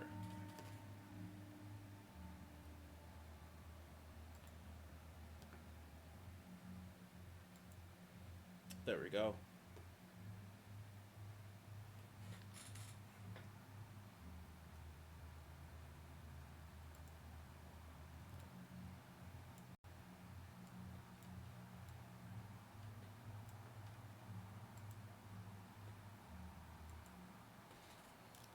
Sorry about that, but let's listen to Professor Wolff again. Why would they call it that? Well, my guess is it has a lot to do with underscoring that what you just finished, your work time, were unhappy hours, and here's a chance with a little. All right, so he's making a point that happy hour is called happy hour because people are fucking finished with work and now they're happy. A little bit on the nose. A lot on the nose. Don't know if it's true or not, but it'd be funny as hell if it was. But let's continue. Little alcohol to offset the unhappiness with some happiness. People in capitalism feel oppressed, exhausted, abused, misunderstood, mistreated, exploited. The language we have for that experience is immense because the experience is virtually universal. The whole idea of worker co-op I is to need change that. two more To irons. make the workplace democratic. That's right. To install democracy in the workplace where it has been excluded for the entire history of capitalism. It's as if the idea that being in a place where the decisions that impact you are decisions you have the right to participate in, and that's what democracy means, it is as if that right, that commitment, which applies to where we live, somehow shouldn't apply to where we work. And the whole notion of worker co-ops runs against that. Yes, it should apply. In fact, if you don't have democracy at the workplace, you don't have it where most adults spend most of their lives, and therefore you are not a democratic society unless and until you include the workplace in where democracy ought to be installed. All right, so let's just tackle this right now. He is saying something that is actually very, very fucking beneficial. You have this whole thing of where it's a cognitive disconnect where people want to actually live in a democracy, but because of in their workplace, they're bombarded with whatever I say goes. And it causes a disconnect and it causes an issue where people are quite literally burnt out from the disconnect and they stop struggling. And yeah, the little joke about the happy hour thing, that was fucking amazing. It was awesome. And it's on the fucking nose. It is just that, on the fucking nose. Hold on. Just bringing up the chat. And I'm sorry, guys, if I had to turn it off. Like I said, talking with a very important friend of mine. Um, but yeah, it's just fucking amazing. It's just like we have a system in place which quite literally benefits from us being fucked over. That's not fun. No more fucking trees up there. Okay, I'll just go down there and get some more trees. Anyway, so, because I need some fucking meat. Oh, God, thank you. More meat. So, let's continue. And indeed, it's an old dream of working people, the majority, to have democracy in the workplace. That's why slogans like freedom and democracy and liberty got going, because people wanted something not just outside of the workplace, they wanted liberty and freedom and democracy in it because they spend so much time there. That's partly why they are unhappy and need a happy hour after work. And people have been organizing worker co ops for centuries. It's all over history if you know to look for it. Today, So one of the things that I think that he's actually getting at is we used to have the guilds, where it wasn't a centralized power structure, but you used to have the artisans guild, the carpenters guild. You used to have these guilds where a group of people of the same like-minded skill get together and says, "Okay, these are the rules that we're gonna play by. These are, this is the shit that we're gonna tolerate for the members of our guild." And you see it actually idealized or fantasized by, like, if you look at the fantasy tropes of the thieves guilds or the assassins guild, you actually see this. But there were really guilds where they would members of the guild would get together and protect certain things. Of course, you also had the freelance army and shit like that. But let's continue. let me give you an example that many of you have heard of. The Mondragon Corporation in Spain started out I over haven't heard 50 of that years one. ago as a little worker co op of 6 workers put together by a Roman Catholic priest, Father Arizmendi, in the north of Spain. Fast forward to now, Mondragon is a family of about 250 worker co ops, all run democratically within each co op. It's the 7th largest corporation in all of Spain. It is a democracy of working people, and it's not the only one, but it's the biggest and most successful that has grown real well over the last 50 years. So, modern socialism, the one that emerges from the self criticism of the 20th century, is a 21st 75. century God damn socialism it. that puts first and foremost the transformation of the workplace finally to bring democracy to that central part of our modern life. So there are workplace co-ops out here, and are they the McDonald's or the WalMarts of the world? No. But would you really truly want them to be, though? Fuck no. And you also get it where, like, you see small, like, I know that I'm in Chicago, I'm in the Chicagoland area, and I have seen a few co-op markets. Usually they are in well-to-do parts of the city where people do have the capital. They're not that far from the lower economic places. So, like High Park, I know that there are a couple of co-ops in High Park in the Chicagoland area. Shit, motherfuck you, dude. I'm taking your meat. Fuck you, dude. Fuck you in particular. But yeah, the whole idea that worker-owned co-ops aren't successful, or you never see any successful co-ops, is quite blatantly bullshit.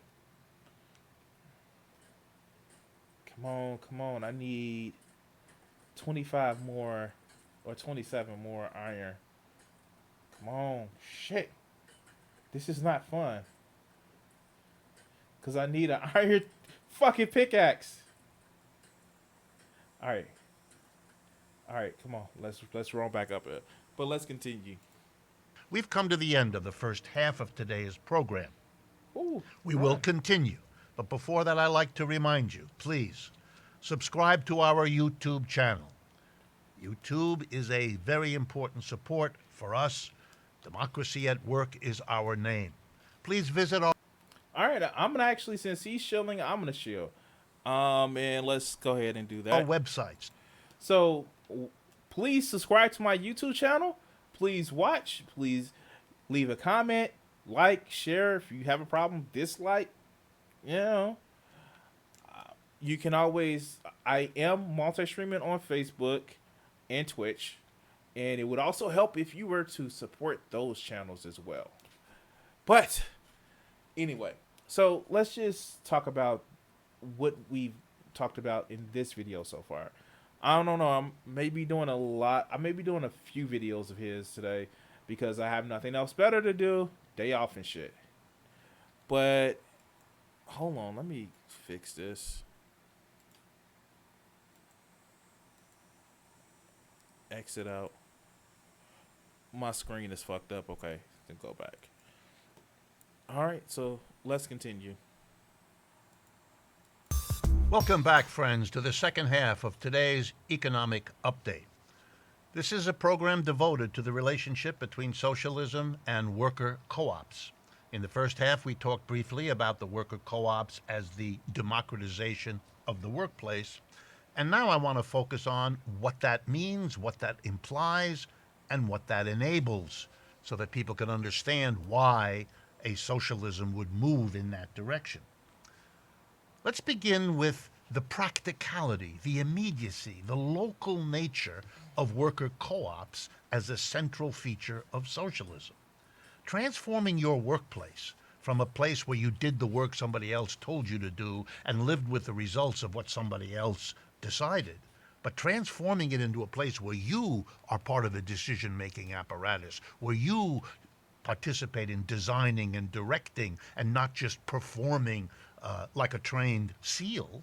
This is something that will transform people's lives. They will Like it's anger with this shit. It's righteous anger. It's like, dude, if you work in a place where right now you're basically performing like a trained seal, and that shit it irritates my soul that he's right, of course. Like most of the time people do shit because not because they fucking agree with it. And you can actually hear them complain about their job as far as how this job isn't treating this and that or isn't particularly helpful to a certain amount of people.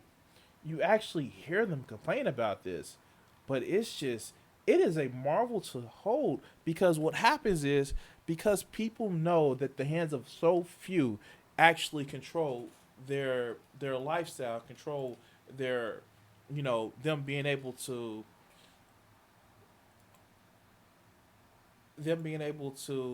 make a living or feed their family, they don't question it.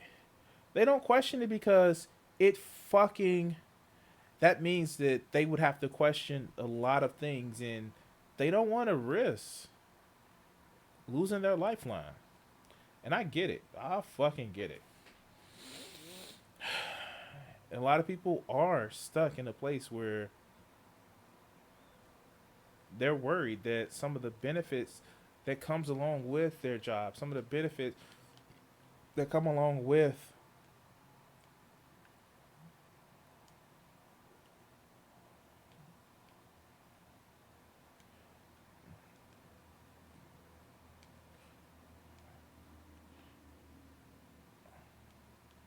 I can't lock it. Oh well. One of the benefits that come along with their job and all the things that they have to deal with. God damn it! Like that shit hurt.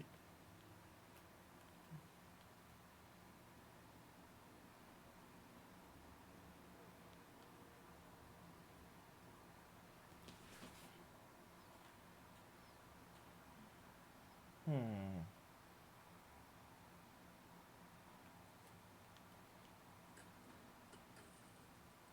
Yes. Okay. But it's just like, what if we can change that system on its head, where employees can actually vote? And I've given people shit for this, and to be honest with you, I feel if you actually gave employees more of an agency to make decisions, you wouldn't have any as many quote unquote stupid like you have them now. Because a lot of people don't put time and effort into making decisions because they feel they have no power to make decisions. So they think, why the fuck should I care? Come on, repair. Okay, cool. But let's continue.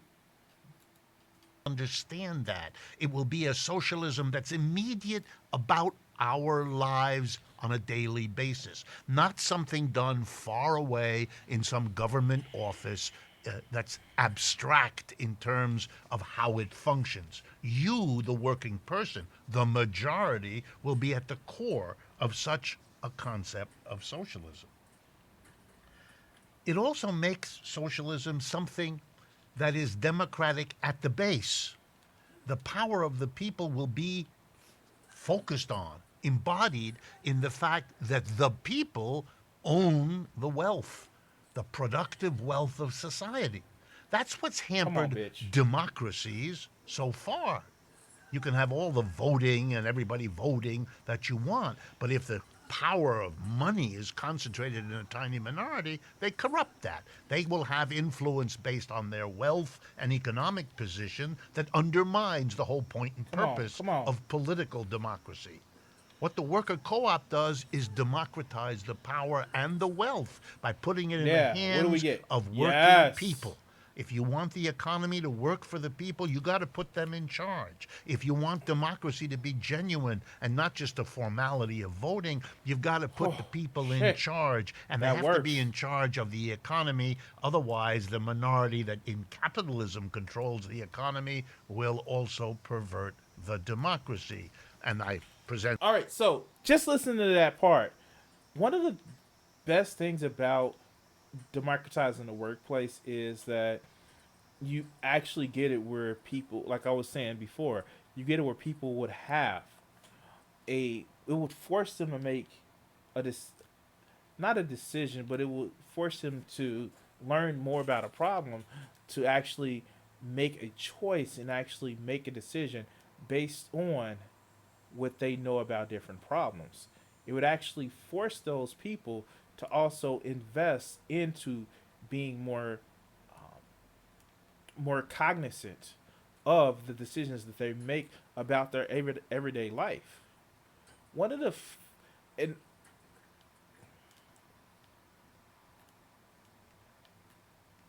I'm gonna mention a bad movie, which I like. Anthony Mackie was in it, and fucking Matt Damon was in it. It was called The Adjustment Bureau, where it was based on the premise of people live their life as not just a planned economy, but just planned out just in general. And it was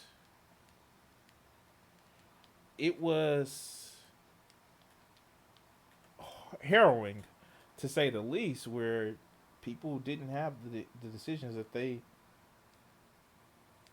actually thought they had, the power of decisions they thought they had.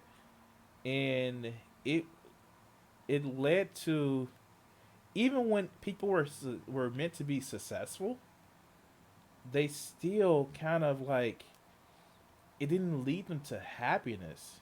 It led them to places where they would rather choose to be unhappy. And especially in the case of Matt Damon, it's just like, oh God, somebody just telling me what to do and I have to follow it. It fucked him up.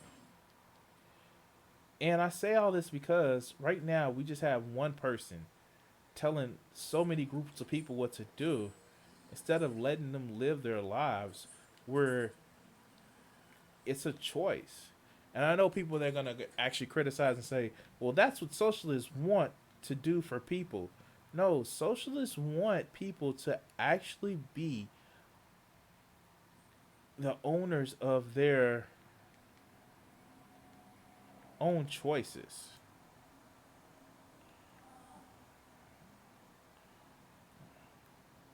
They want people to actually be able to be masters of their own destiny. Socialism is never about, well, we need to tell the populace what to do.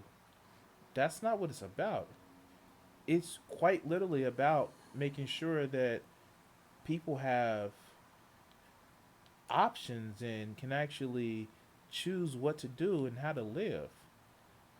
Now, if you want to talk about the perverted version of socialism that was seen in a communist in the communist state, it was still the state replacing the capitalists and running everything like the capitalists. and thus you just had capitalism under another fucking name. Well, the state. And then even in those states, people weren't elected. People got their position through nepotism and some, let's face it, some dirty tricks. But let's continue. And the United States and other countries like it as prime examples. The second benefit, if you like, of a socialism that includes and focuses on worker co-ops has to do with undermining the critiques of socialism that have been developed over the last century by people who want to protect capitalism and are afraid of socialism, by denouncing socialism for its statism. That is, for the socialists who were powerful states, like Russia and China and others, by saying that socialism is inherently and necessarily statist, which clearly is not the case, but which has been a very effective critique of socialism, by arguing that it's a big, powerful state that we don't need or want. One of the reasons you get interested in worker co-ops is it's a way of defining socialism that has to do with people's immediate work lives and has nothing to do with the state. But I want to stress. So this is going back to what the Soviet Union was. It wasn't actually a issue where it was. It wasn't that it was. It wasn't a true communist issue. Okay. Okay. Yeah. Deal with that, motherfucker. Okay. Whew.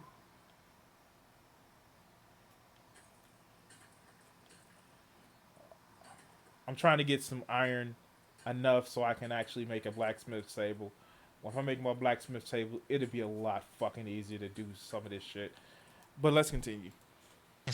That socialism has a history, particularly here in the United States, that also suggests that if you define it in a way that touches and means something to the mass of working people, you can get very far indeed. It's not a hypothetical, it's the American history that teaches that lesson, and I want to make that really clear.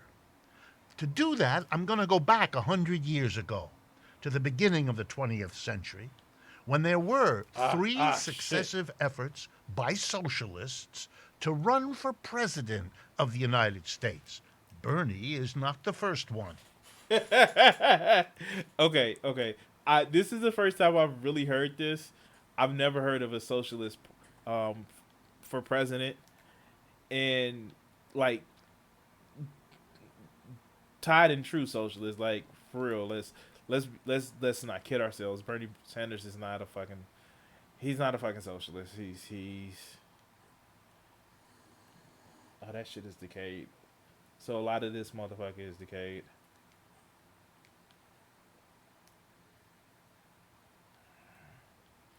Okay, let's continue. And I want you to follow me in looking at how they did to learn a basic lesson. The first time the socialists ran a candidate, a man named Alan Benson, was in 1916. He ran for president. He got 600,000 votes in the United States, which was approximately 3% of the total. 4 years later, the next presidential election, 1920, the candidate for the socialists was Eugene Victor Debs. Damn, there we go. He got 900,000 votes. That's a 50% increase over those 4 years, and that amounted to 4% of the total vote cast. 4 years later, in 1924, the socialists ran again, but because of the beginning of an anti-socialist crush from the government, they didn't call themselves socialists. They called themselves progressives. But it was the same program, basically, and the candidate in 1924 was Robert La Follette of Wisconsin. He got, ready, 5 million votes. Damn. A 5 times increase in 4 years, and that worked out to a whopping 17% of the total vote. In other words, across those years, socialism showed that it could and it would excite and engage the American people. Yes, The sir. notion Yes, that sir. socialism is somehow unable to find a footing in the United States is false. It has in the past. And indeed, the reaction to the fast growing power of socialism brought down the entire apparatus of repression in this society as businesses and capitalists were terrified and used the power of government, which their position as the wealthiest and the most powerful business interests gave them, to crush it. Indeed, the last century has been an unremitting attack on everything having to do with socialism, because if you hadn't done that, what those elections at the beginning of the 20th century showed is that socialism finds indeed a fertile soil in the United States. And a new self critical socialism, allied with the movement for worker co-ops, for the democratization of the workplace, is in a position to repeat that history this time around, and perhaps with less vulnerability to what is now a tired old repression focused on the state, the power of the state, which is associated with socialism, but will have a much harder time associating with a socialism that's focused on worker co-ops that have nothing to do with the state. All right. So what I'm trying to actually do, guys, and I'm taking a break right here for a second, because here's the thing.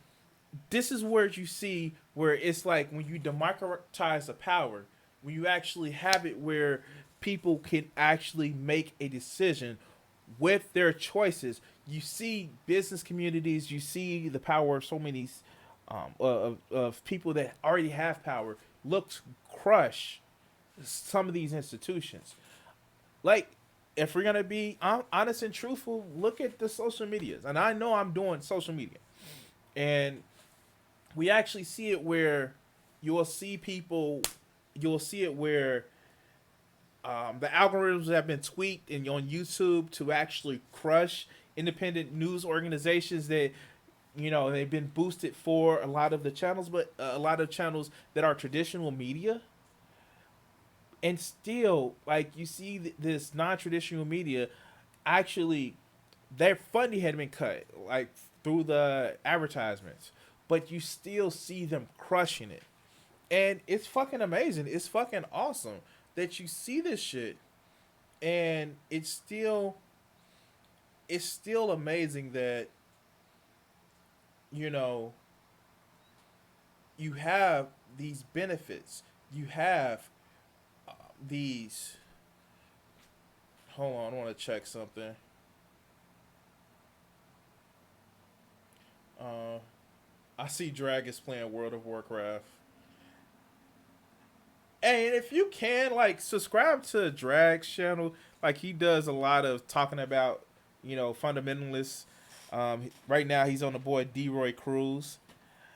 He's doing World of Warcraft. I kind of got inspiration from doing the talks like this, although I had been doing it before. In this particular model, this particular way, I kind of got some inspiration from that. Just doing some changing and some setting up of stuff. But yeah, whenever you get a chance to, go ahead and check Drag's channel out.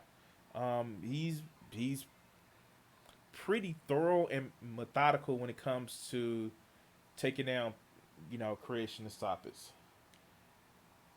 But let's continue. By the way, associating socialism with a big state is a conceptual mistake as well. One of the most famous arguments in favor of a diminution of the role of the state, of getting rid of the state, was made, it might surprise you, by Vladimir Lenin, the original leader of the Soviet Union, who coined the phrase, the withering away of the state, which he advocated. Had he been leader longer, he had a brain aneurysm 4 or 5 years into the revolution and died, leaving the economy to others and the society to others who didn't have that attitude. But the notion that in socialism there's some celebration of the state misunderstands that movement in a way that is not exactly innocent. The next implication of worker co-ops and socialism that I want to stress for you is that to explain to you how they could be a very powerful, mutually reinforcing alliance. Imagine a political party, a socialist party in the United States, that advocated a transition from capitalist enterprises to worker co-ops. Here's how that party would work. It would be the contradiction of, the difference from, the opposition to Republicans and Democrats alike, because those are parties that depend on capitalists for their donations, by and large, do what capitalists want, support the capitalist system. I know that because they both say so over and over again. So the Socialist Party would be, no, here's what we're different. So this is key to like some of the things that you see, some of the problems that you see with a lot of this is the reason why quote unquote Democrats don't like socialists, because it cuts into their power base. It does. It is one of the main reasons of why so many people in the Democratic establishments are saying never Bernie's. Like, they fucking hate Bernie Sanders because it will cut into their power base. Like, it would fuck their shit up. And that's why they don't like Bernie Sanders. And that's why you have so many of these fucking issues with him. What else do I need to put in here? Okay. All right, so I need iron ore. Yay, let's go.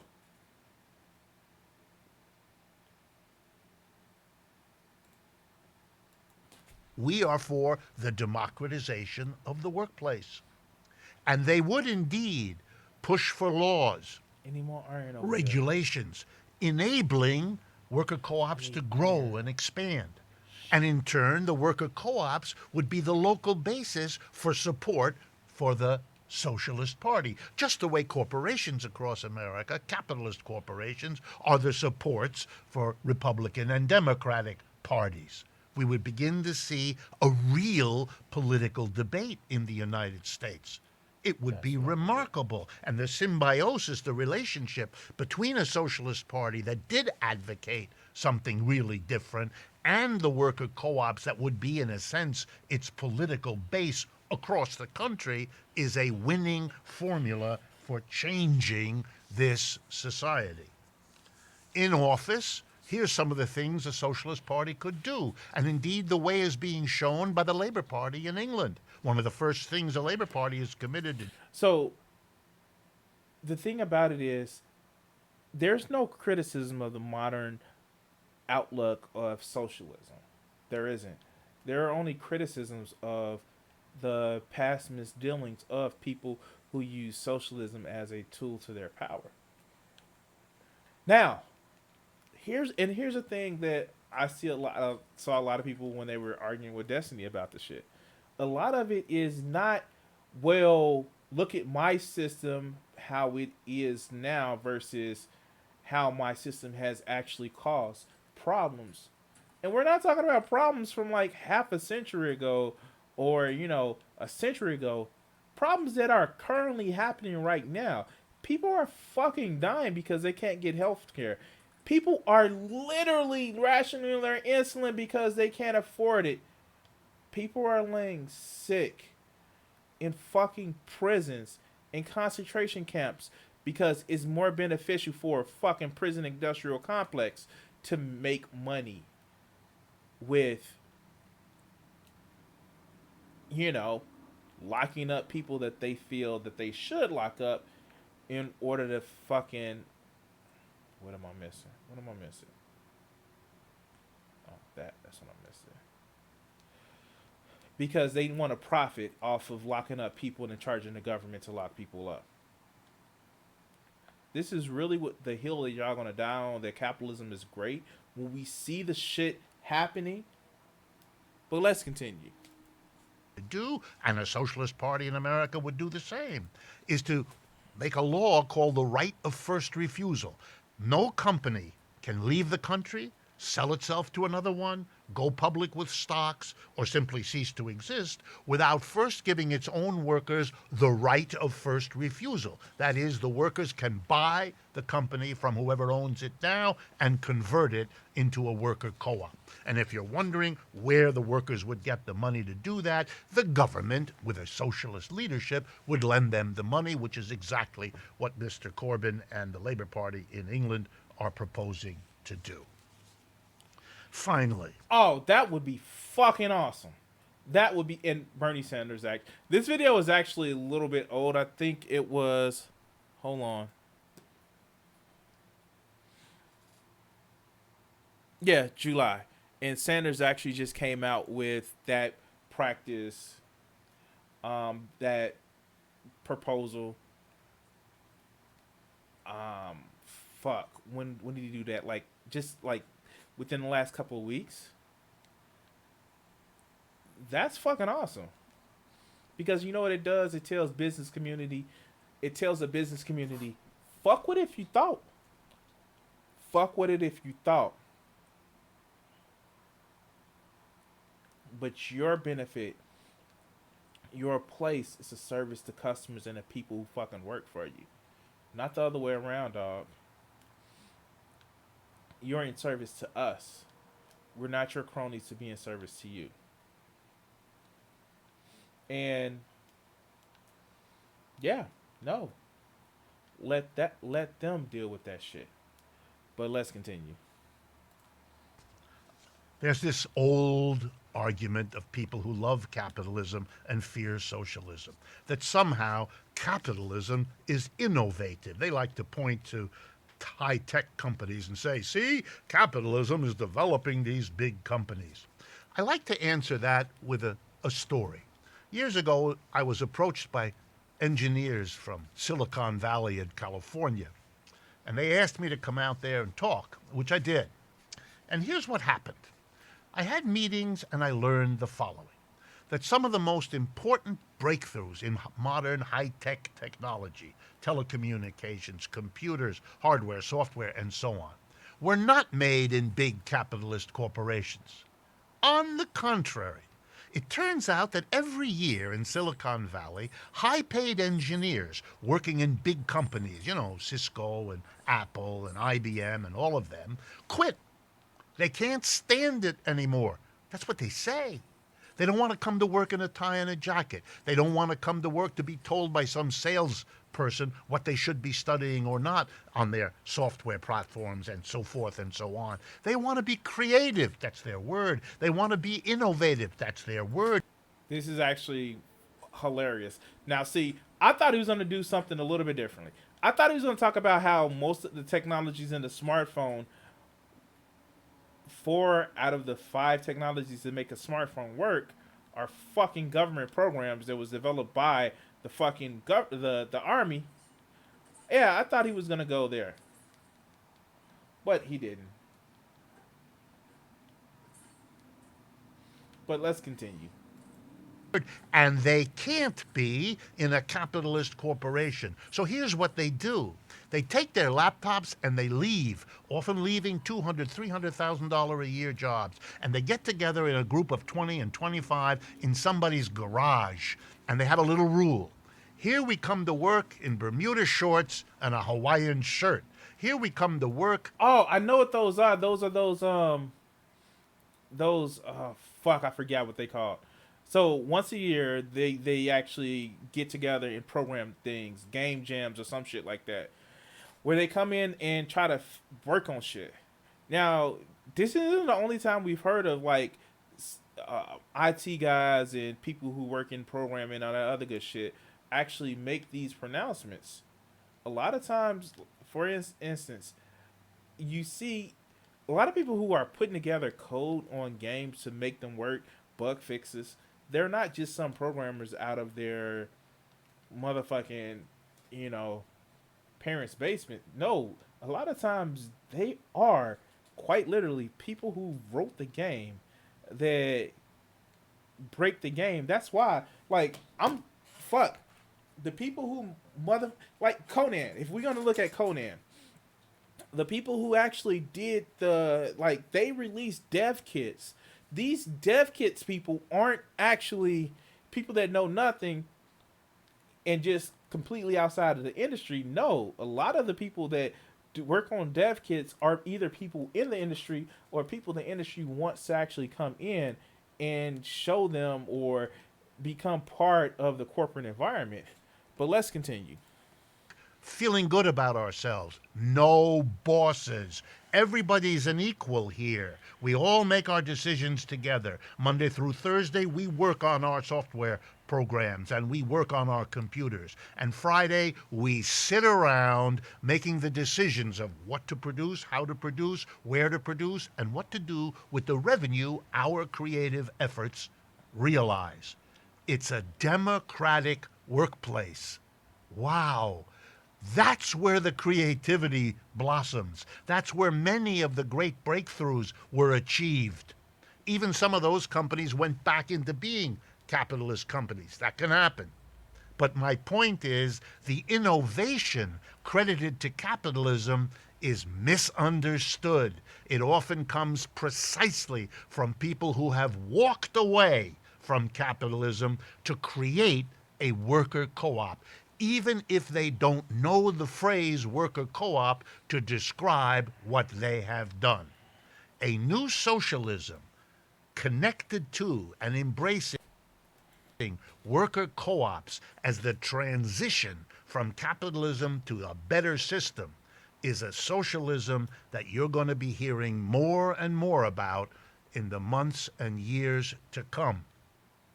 I hope you have found this conversation of interest. The movement in the direction of socialism is underway in the United States in a way it hasn't been for a century, and this time it is going to do better. I look forward to speaking with you again next week. All right, cool. So, this is video number 2. Give me a second, guys. I want to, it's been about 2 hours, almost 3. And 2.5 hours. I actually just want to go to the bathroom. So I'm going to take a break for a second. I'm not going to end the stream. I'm going to take a break for a second because we're in this shit. And I'm going to actually exit the main menu. So I'll be right back. And let's put this on.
disenfranchised.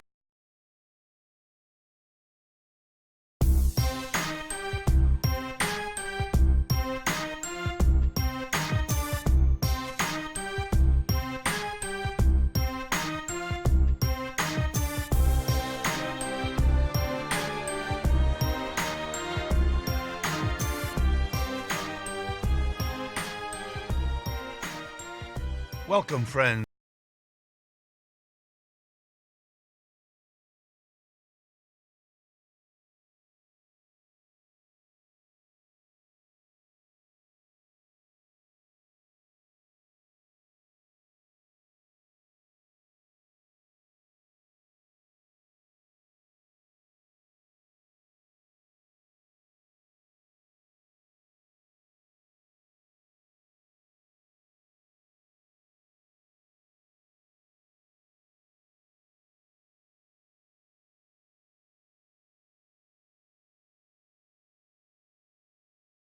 To another edition of Economic Update, a weekly program devoted to the economic dimensions of our lives: jobs, debts, incomes, our own. I forgot to put myself off of mute.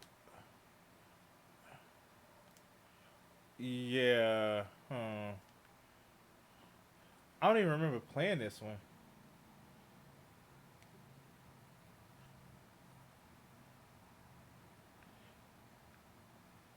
Oh yeah, no. This is the one that I had.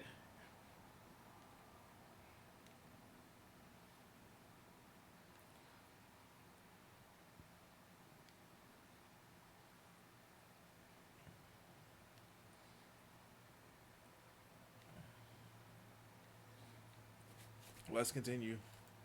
And those of our kids. I'm your host, Richard Wolff, and I try to bring these weekly economic updates to you as a window, different kind of window, on what's happening in our economic surroundings. Every now and then I encounter a statistic that tells so much in so few words or numbers that I want to bring it to your attention. And this time I take it from Harper's Magazine, the June 2019 edition. All right, so wow, like let's continue. He's fuck. I'm supposed to say something. So he's talking about benefit. Like this isn't just propaganda piece 101.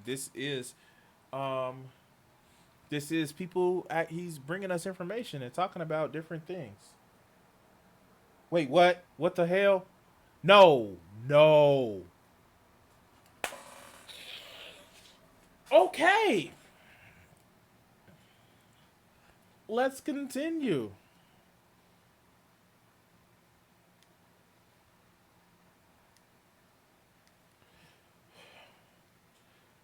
So let's listen to him while we And here's a get the game simple back up. statistic.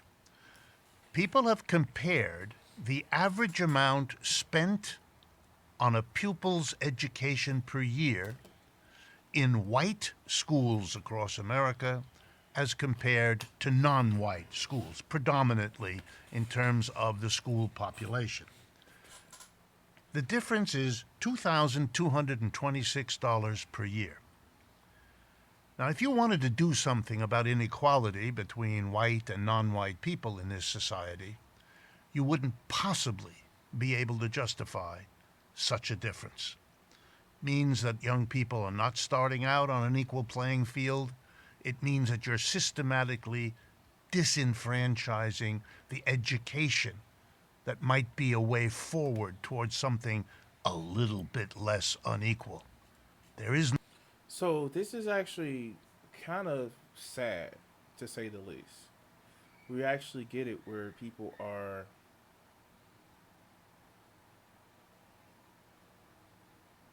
disenfranchised because of fucking reasons.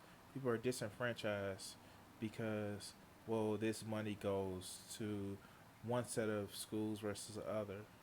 And that's one of the, dare I say it, racist policies that goes forth where you have fucking property tax goes to fund schools, but wealth has built into so many communities that it's inherently biased on communities that have more property taxes versus people who have been forced into different areas or communities because of fucking red line that they can't even own the property, where it's more rental property or more, less valued property. Quit fucking playing. Oh shit, I almost had a fucking issue there. But you have this shit and it's just like, come on, guy, like, fuck. But let's let Professor Wolff continue.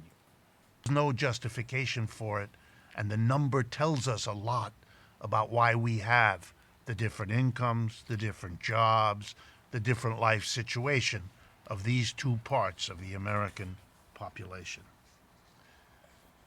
The next The game is glitching. economic update I want to bring to your attention comes from the Consumer Reports on Health of July 2019. And that issue of that important health newsletter is also making use of an earlier bit of research reported in the Journal of the Academy of Nutrition and Dietetics here in the United States. The research is about I'm not gonna lie, I would have had a problem with pronouncing it too. Seems like the server's a little bit slow, but let's continue. comparing 1986 and 2017 in terms of the quality of fast food here in the United States. What has happened to it in the last 30, 40 years? This is a period of time during which we have, as a nation, become, we say, more health conscious, more concerned about epidemics of obesity, more concerned about the general health of our population. So, what has happened to the fast food that so many of us spend so much of our lives putting into our bodies? Well, you can guess why I brought it to your attention. God damn it. The following three qualities of fast food have all gone up. Ready? Calories, sodium, and the size of the portion. Here are the numbers for us to think about. So, wow, this is fucking depressing when you think that a lot of this shit is driven by a capitalist need for fucking profit. That calories have gone up in fast food, sodium, like shit that is fucking unhealthy to you. It's gone up because it's cheaper to fill this shit with, to fill fast food with these horrible ass things than nutritious value. But let's continue. Desserts, whether they're provided at a McDonald's or a Burger King or a Pizza Hut or whatever. Desserts, on average, went from 392 calories per, back in the 80s and early 90s, to, in the last year, 572. It's an Damn. increase of 46% in terms of the calories. Entrees, major parts of fast food lunches and dinners, things like burgers, went from an average of 430 to an average of 480 calories, a 12% increase in calories. And finally, side dishes went from an average of 238 to 287, a 21% increase. Comparable numbers are about sodium and portions. To make this whole blunt and clear, profit is what drives the definition of a fast food meal, not health.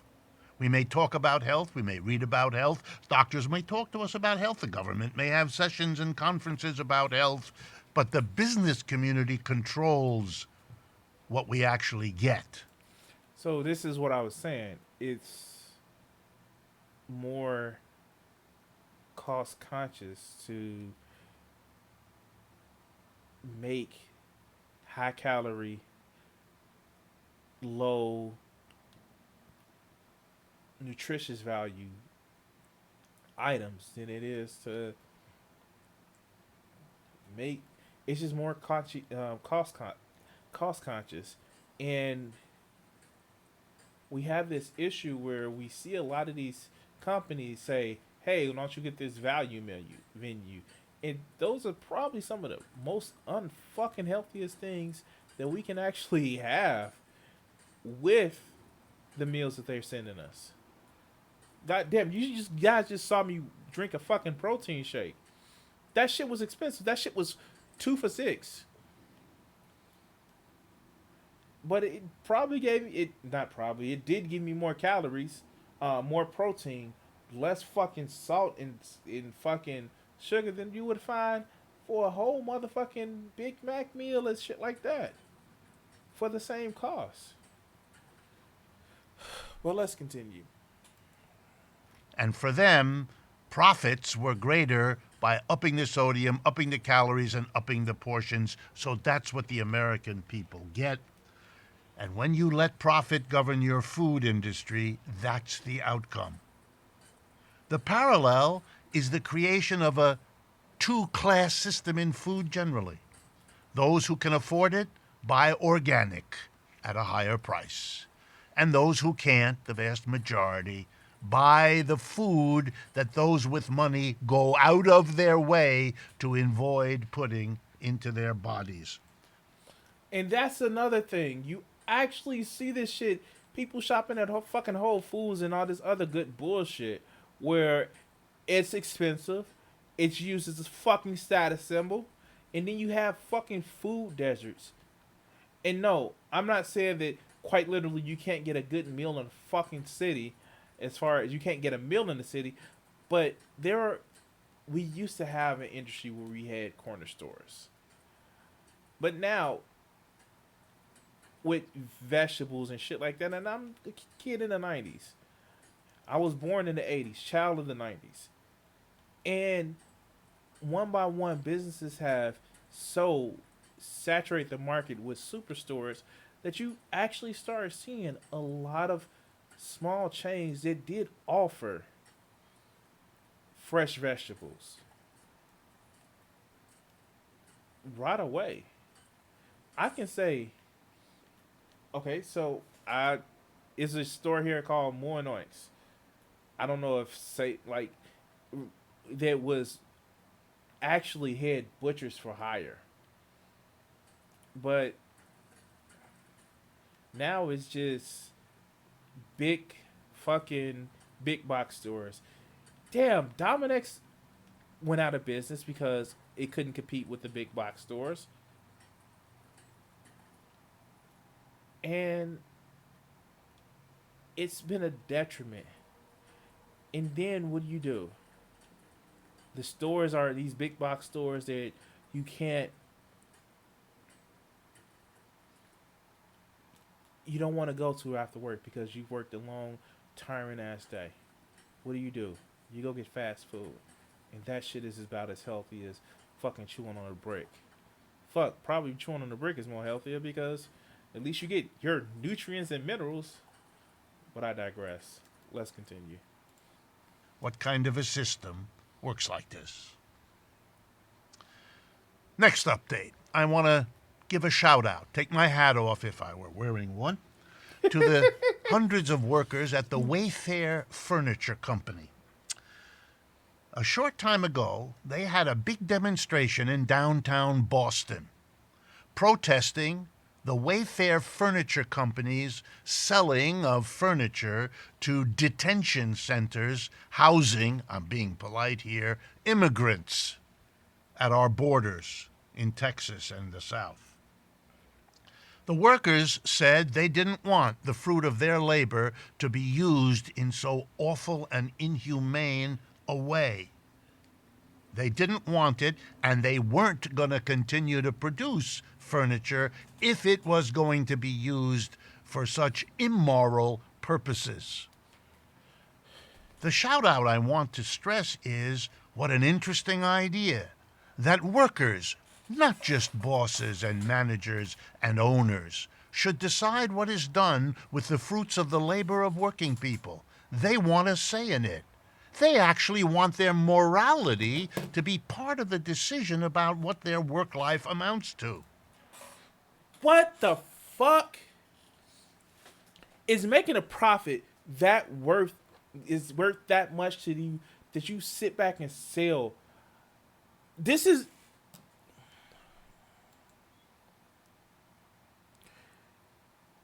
July the 29th. We had already known what was going on in the motherfucking places. But making a profit is worth that much to you that you would sell it to fucking house to furnish concentration camps.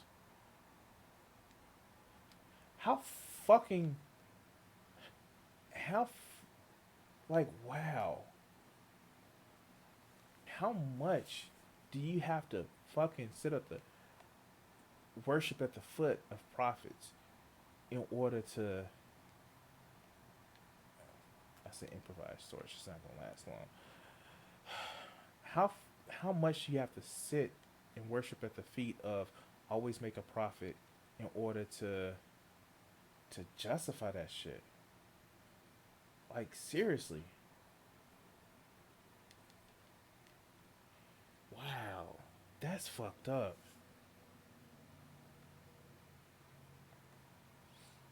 Wow. I can't even.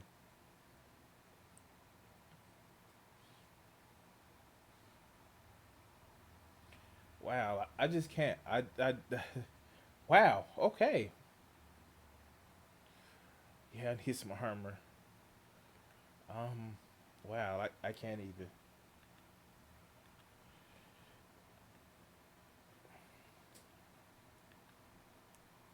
And I'm kudos to the workers, like for real, like kudos to the workers. I ironically, um, this weekend when I was at my wow, I just have a lot of shit that I did not realize I had this much shit that I could actually make. When I was at the art fair, I did run into somebody who actually told me an interesting story about how she was part of a worker company who they actually stood up and did a strike. They were about to go on a strike, and the employers gave them what they wanted because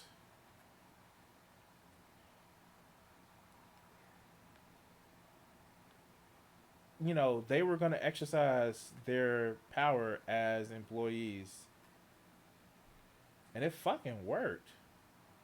I mean, like a lot of these companies are just scared of people actually banding together. And that's why I say, like, we should we should band together a lot more than what we do now. Because companies are scared of it. They're frightened of it. But let's continue. Of course, their bosses didn't want to, didn't like it, said they wouldn't listen. For them, apparently, the morality of what you do doesn't count. Or maybe we should put it differently. They want their morality, the morality of a minority, to govern what happens, not the morality of a majority. The protest against that is a recognition by workers that they have power, that they have responsibility, that they want to be in on the decisions of the workplace and not have it dictated to them by a small minority whose morality, especially in relationship to immigration, Yes. is something that the workers don't agree with and are not going to be shut up about. Remarkable initiative worthy of other people copying and thinking about. Then there was a story about the immigrants themselves, so grotesque I felt I had to talk about it. An official in charge of the immigration fiasco at the border, at our southern border, was called upon by the press to respond to that remarkable photo. You know, the one you saw too, of a father and his daughter lying dead at the edges of a river separating Mexico from Texas. All right, so this is one of those things where it's fucking heartbreaking, and if you have to give up your humanity and think these people aren't human in order to say that these people got what they deserve. How fucking dare you? And I remember there were people that were laughing about this shit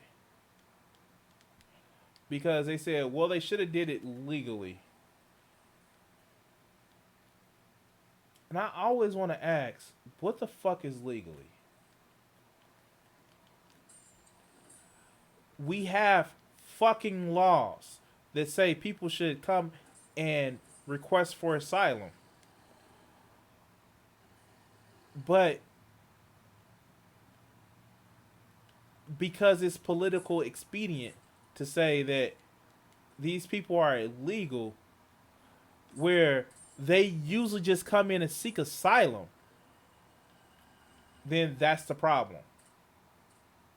They're not doing it right. How fucking dare some of these people? They sit back. Let's.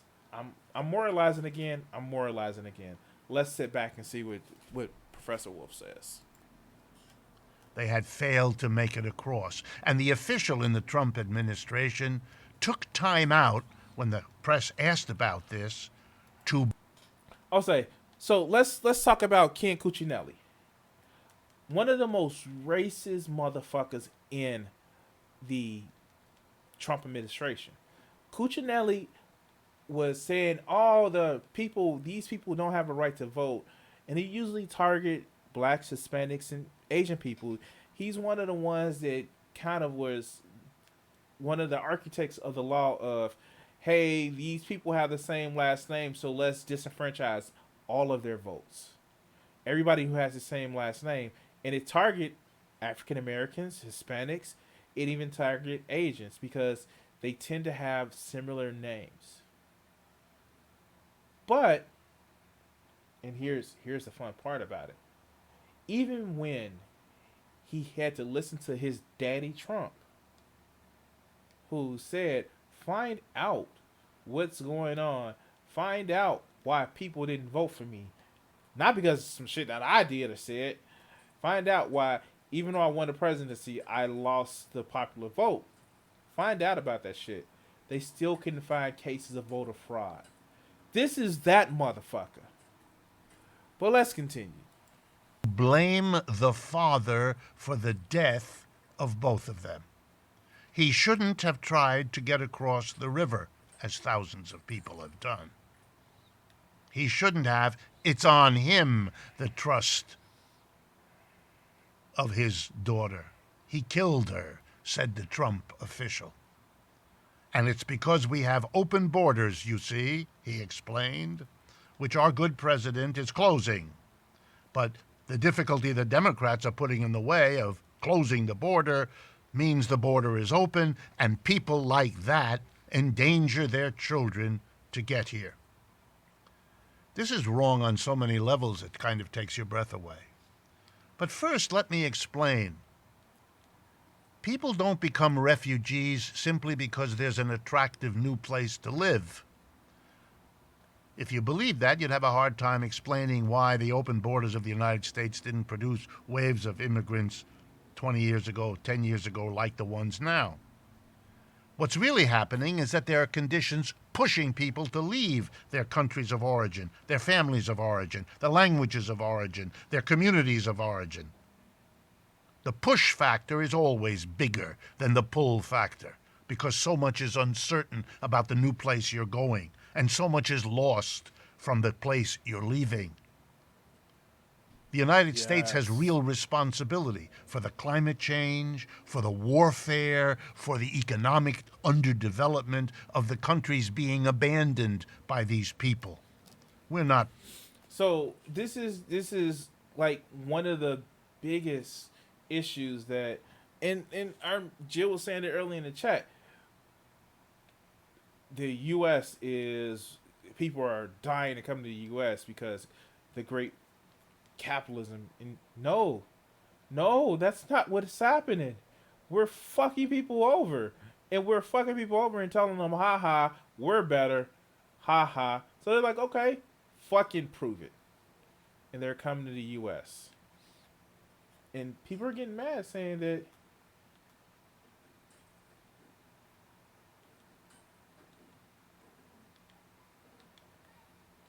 people are getting fucking mad because, like, well, we said we had the best country. We didn't want them to fucking prove it. No, motherfucker. In for a penny, in for a fucking pound. Now you gotta prove it. Speaking of which, need some fucking meat. Cook that shit. Alright, so let's continue. Pure watchers? The same corporations that make money here are making money there and under conditions that drive large numbers of people to leave and come here. And to imagine that that father made a bizarre decision shows a level of ignorance, and again, I'm being polite. What should he have done? Tried the legal route? That ends up in having your parents separated from the children, or the risk of it, or encounters nasty vigilantes willing to do all kinds of things and not interested in the details of your family relationship. He should take the legal road. You've made the... So that little comment is because there are motherfuckers that are sitting around the border and actually pretending to be fucking cops. Been arrested for the shit, carrying around guns and fake ass badges, and quite literally, they are pretending as some pretending to be some paramilitary fucking arm of the border patrol, which the border patrol themselves are motherfucking thugs, but.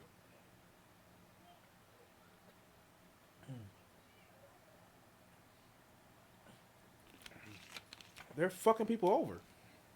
And then they want to say, it's your fault. What the fuck is wrong with you guys? But let's continue. The legal road very risky, very dangerous, and very uncertain, which are the very conditions from which that father and his daughter were trying to flee. Blaming the dead father and his dead daughter, a special moment in the history of the American society,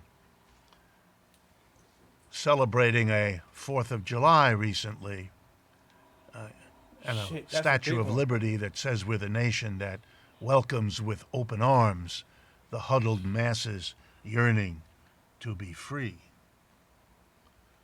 And then my final update for today has to do with the tax cut, the Trump tax cut of December 2017. Shit. You may recall that That's Mr. Trump and the Republicans gathered the promises of major corporations about how this tax cut, if only they would get it, would lead to job creation and bonuses and wage increases for millions of Americans. No, that shit didn't happen.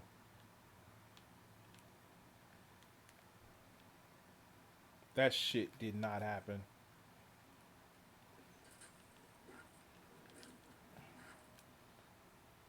Whew. Oh shit. I can't do nothing. I can't do nothing. I can't fucking do nothing. Wow. I'm fucked.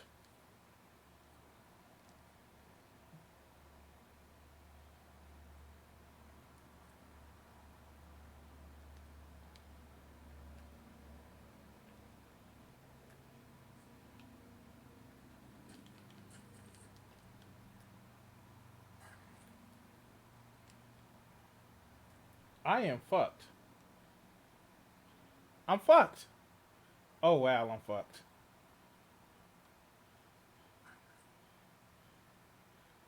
I'm fucked.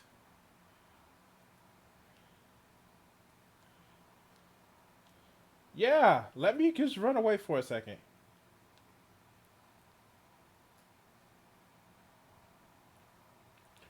Whew, I fucked myself with that one. But let's continue.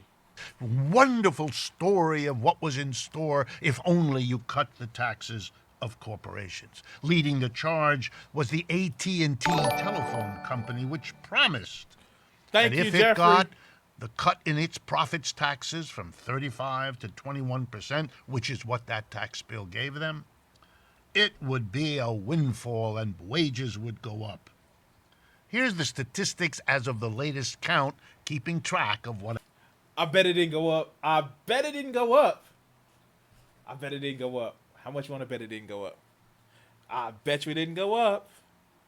Wait. Wait for it. Wait for it. actually happened. AT&T, since the tax cut, has eliminated 23,328 jobs. That's right. What? The big tax cut No. reduced the jobs.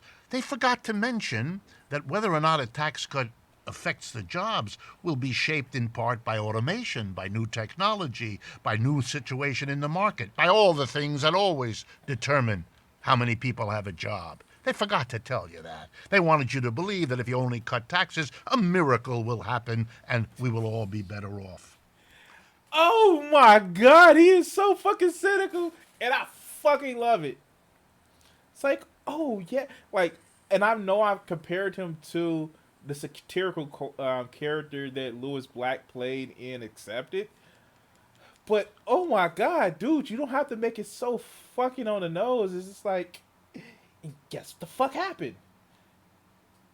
It's still everybody still fucking died. It's like yeah, we came up with this plan, and people still fucking died. Like shit, man. Like okay, like who pissed in your cereals this morning? Fucking capitalists. That's who pissed in my cereal. They thought it's gonna make a profit. I'm sorry. I'm sorry. I just tickled myself. I'm sorry. Let's continue. What percentage of workers have gotten a wage increase, a one-time bonus, or a wage increase based on the tax cut? 4.3% of the workers. How many? 6.8 million workers out of an American labor force of 157 million. Trivial. Corporations are getting. I didn't even see my motherfucking tax cut. Shit. I ain't see nothing. Damn. You know what I saw? Because of tax cuts, my company, my part of the company was sold because they were looking for tax cuts. And they fucking got them. But let's continue. 11 times as much in tax cuts as they are giving to workers in one-time bonuses or wage increases. Corporations are spending 154 times as much on buying back their own stock, which is good for people who own shares in the stock, as what they are giving to workers. And please remember the basic statistic. 10% of the shareholders in America own 84% of the shares. So when the stock market goes up, it's really good for the top 10%.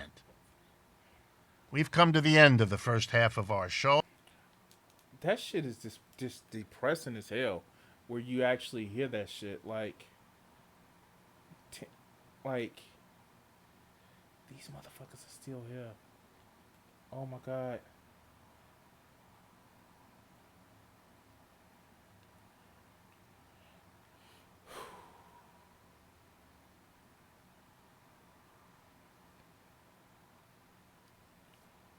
I can't do anything. I literally can't do anything with them right there. They're going, okay, cool.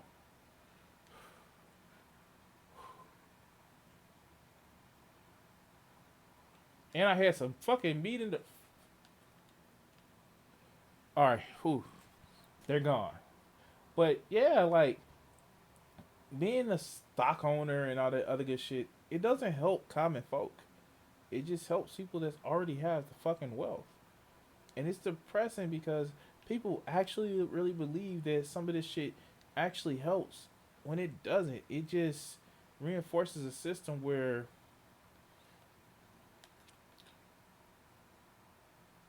it's never for the benefit for most people, it's for the benefit of a few.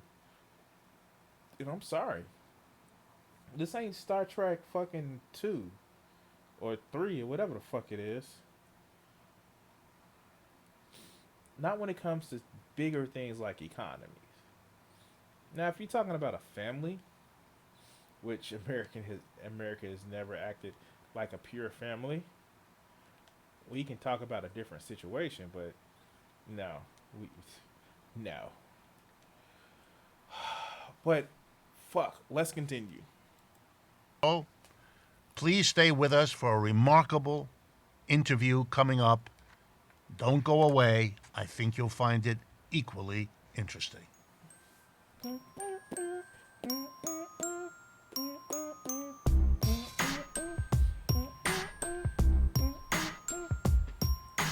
Welcome back, friends, to the second half of Economic Update. Before jumping in, That's what I was gonna do. I was gonna make a fishing trap. Okay, cool. I want a trap.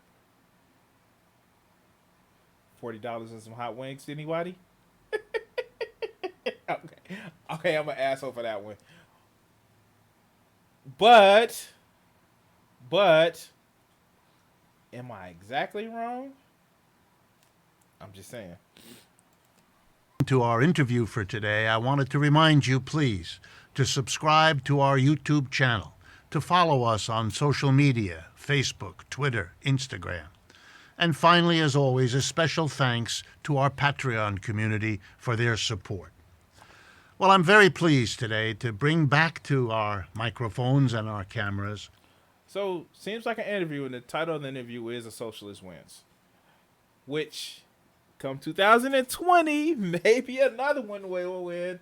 But let's continue. Lee Carter.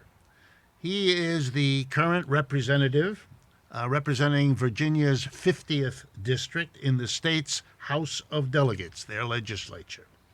His district includes the city of Manassas and western Prince William County.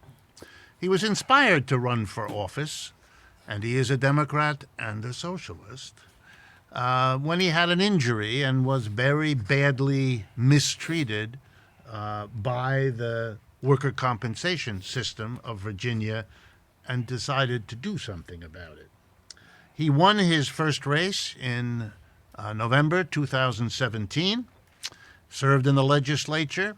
The Democratic Party decided to primary him and regretted having made that decision when he defeated his challenger in June of 2019. Oh, shit. Wow. And see, people say socialists will never be elected. But every time somebody who is lefter on the fucking spectrum runs against a centrist, you actually get these things in primaries, and it is deafening. It is deafening. And this is one of the fucked up thing about it is centralists, whatever, almost never win. And then they have the power of the establishment on their sides, and they still get crushed. Crowley, anyone? And I'm not talking about, the one from, Good Omens, because fuck, that's a Crowley that is fucking awesome. But Joe Crowley got crushed by this quote unquote bartender, 25-year-old bartender. Got crushed and got so fucking crushed that their opponent went on to be the most hated person by the fucking right wing, which is fucking delicious because remember, they weren't worried about some 25-year-old bartender. It's delicious. Give me those fucking tears. But let's hear this interview. Let's continue. So that he will go on to run for re-election in the fall of this year. Welcome back, Lee. Thank you so much for having me. It's always good to be here. Good. Well, the most important thing about you, politically speaking, is that you are who you are and you are what you are and that you have stayed there and now you have fended off a challenger. I think it's a testimony to what's possible in the United States today what other people like you and me could be thinking about, and thinking about realistically, not purely as an imaginary, wonderful idea, but something that's practically possible. And in a way, your very presence here testifies to the fact that you've proven that that's true, and you've proven it in Virginia. Enough said. All right. So let me ask you, give us the benefit of what you've learned being a legislator who's openly socialist in Virginia. So let's start by saying, how has the Republican Party treated you? What comes from them as part of your daily life? Well, Oh, this is gonna be fucking interesting and fucking awesome because I bet they're mad as shit. But let's continue. I am the only socialist elected to the Virginia General Assembly. The chamber I'm in has a Republican majority. It's the narrowest of Republican majorities. It's a 51-49 chamber. But what I've found is that my name is a party line issue. Every Republican looks at a bill with Lee Carter's name at the top as an automatic no, and every Democrat looks at a bill with Lee Carter's name at the top as a maybe. So, so I spend a lot of my time convincing my fellow members of the Democratic caucus. I do caucus with the Democrats. I spend a lot of time convincing them that they can do more. We can do more to help people. We don't have to accept the things that are presented to us by the Republican majority. We can fight harder, and we can deliver more. We can force concessions out of the Republicans for now while we're in the minority. So this is actually pretty fucking awesome because what ends up happening is, and you saw when Sanders was in the fucking House of Representatives and later on in the Senate, when you have this socialist, this is like he says he caucuses with the Democrats, but they know that the reason why the Republicans are going to say no because they don't want to show any signs of fucking weakness. They're not. They're going to say no. But when you caucus with the Democrats, they have to say maybe, even though some of the shit they want to say is hell no. Because they don't want a challenge from the fucking left. And when they get these challenges from the fucking left, they fight tooth and nail, but the people in the left has so much of that motherfucking power. They have the power of the people behind them. Especially nowadays. And you see it and it's just like, oh shit, we can't look as if we're picking on this guy because reasons. Oh, excuse me. It looks bad on our end. And quite frankly, he's going to inspire other people to get the same fucking notions of maybe we don't have to listen to the party line. And we don't want that. It's the Streisand effect. But let's continue. And we can make big campaign issues out of it later so that we can actually have a solid agenda going forward. And it's a bit of a tough sell, but it happens in fits and spurts. Is there an impact you can sense? I know this is a difficult question, but is there an... And just going back and just addressing this, it's a reason why. So here's the thing. It's a reason why, and of course we can talk about Mitch McConnell in the fucking Senate, but it's a reason why Nancy Pelosi doesn't want to bring certain bills to the House floor. Because it will piss off her donors. It will piss off the donor party that she's beholden to. And that's why you won't see the Medicare for All bill up here on the floor, because not only would it piss off Republicans, the Republicans already know the Republicans are going to get a no vote. That's a fucking given. But it would fucking embarrass a lot of these fucking corporates and centrist Democrats, where they would have to either make a decision to support their donors or support the people that elects them. And so that's why you have this fucking power dynamic. And maybe we need to go to a parliamentary system to actually see a lot of fucking change. I know it causes a threat and a fear of like fringe parties taking over, but newsflash, they already have. But let's continue. impact you're having, at least on the Democrats, by your being there, by them having to deal with a socialist in their midst who doesn't have horns and who has something to say. Yeah, well, I've been trying to get some time in front of the full caucus to explain what it means Shit, to have a run, socialist run, in the run, caucus run, so run, far. run. They just haven't been able to find time for that presentation. But on a day-to-day basis, yeah, there's a huge impact from just having someone who's willing to go and touch what's seen as the third rail and say, it's not hot. You can touch it. So, things like talking about single payer healthcare. I campaigned on a platform of fighting for single payer healthcare at the state level in 2017, and I was upfront with everybody. I said, we're not going to do this overnight. There's going to be steps along the way, but at a time when the rest of the Virginia Democratic Party was talking about maybe we can expand Medicaid, I go in there and I start talking about single payer healthcare, and what do you know? The Republicans go, whoa, we should probably expand Medicaid. We should get that out of the way. So now there's 300,000 Virginians who. Now, see, this is what people who advocate for this shit actually mean. It's like you have to. Of course, there are going to be some people that and you're not going to get everything your way. But if you fight for shit, if you say, if Obama would have came in and said, single payer or nothing, we would have had a fucking better system. But no. Well, we're taking single payer off the table. And that took a lot of wind out of the sails. And I'm sorry, like, the only reason why Obama won the terms that he did was because the Republicans put out the same stale pieces of shit that they had been for decades. The corporate businessman. They literally put fucking Gecko from what is that movie called? Gordon Gecko from what is that movie?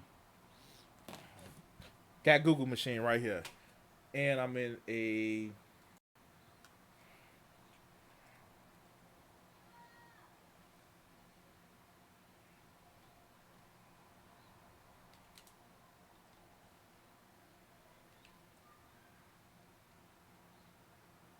Wall Street. Exactly. They put Gordon Gecko from Wall Street up for presidency. That was fucking bold as shit. And he still lost.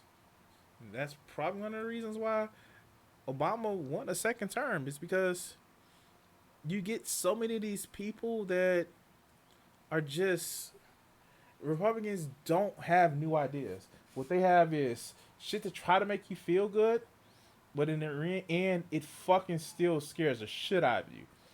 That's why, I would probably venture a guess, that's why Trump actually, my fault,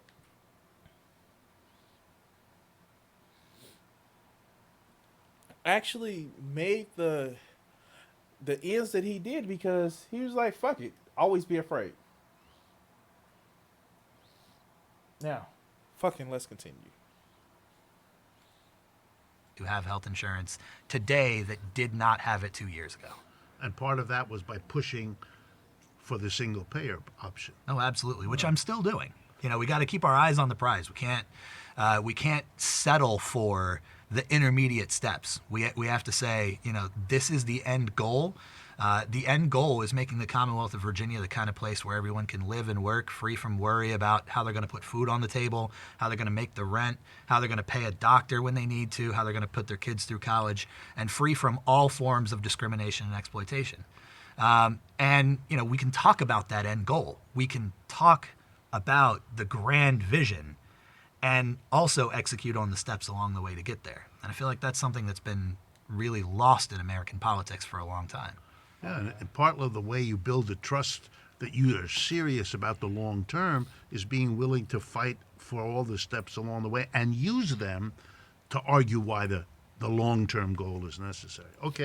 So this is a critique that you will see with a lot of centrists of gradual incremental steps. And they say, well, see, we've done this, and we've done this, and we've done this. And shouldn't you be happy with this incremental step? And of course, no. Fuck no. We want it all. Just like corporations want it all, we want it all as well.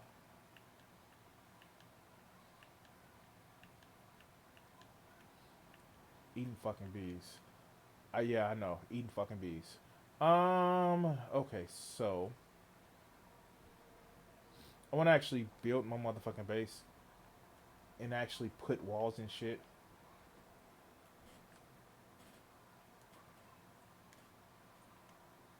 So let's continue.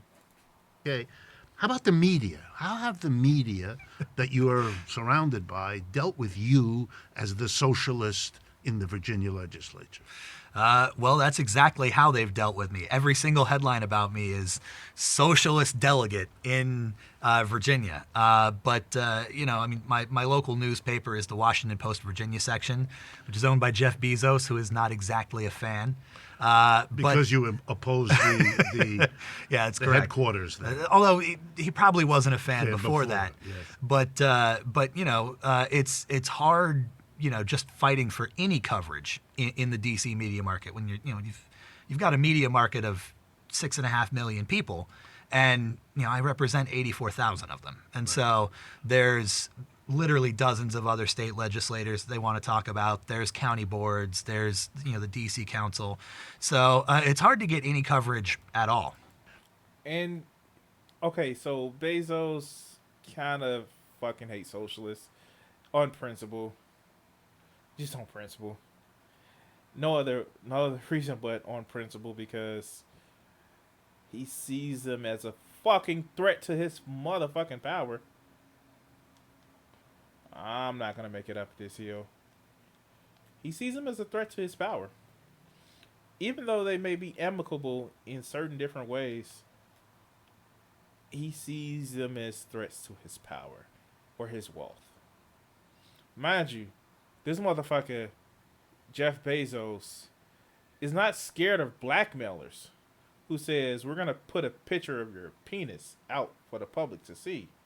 No, he says, booyah, I'm dropping a picture myself.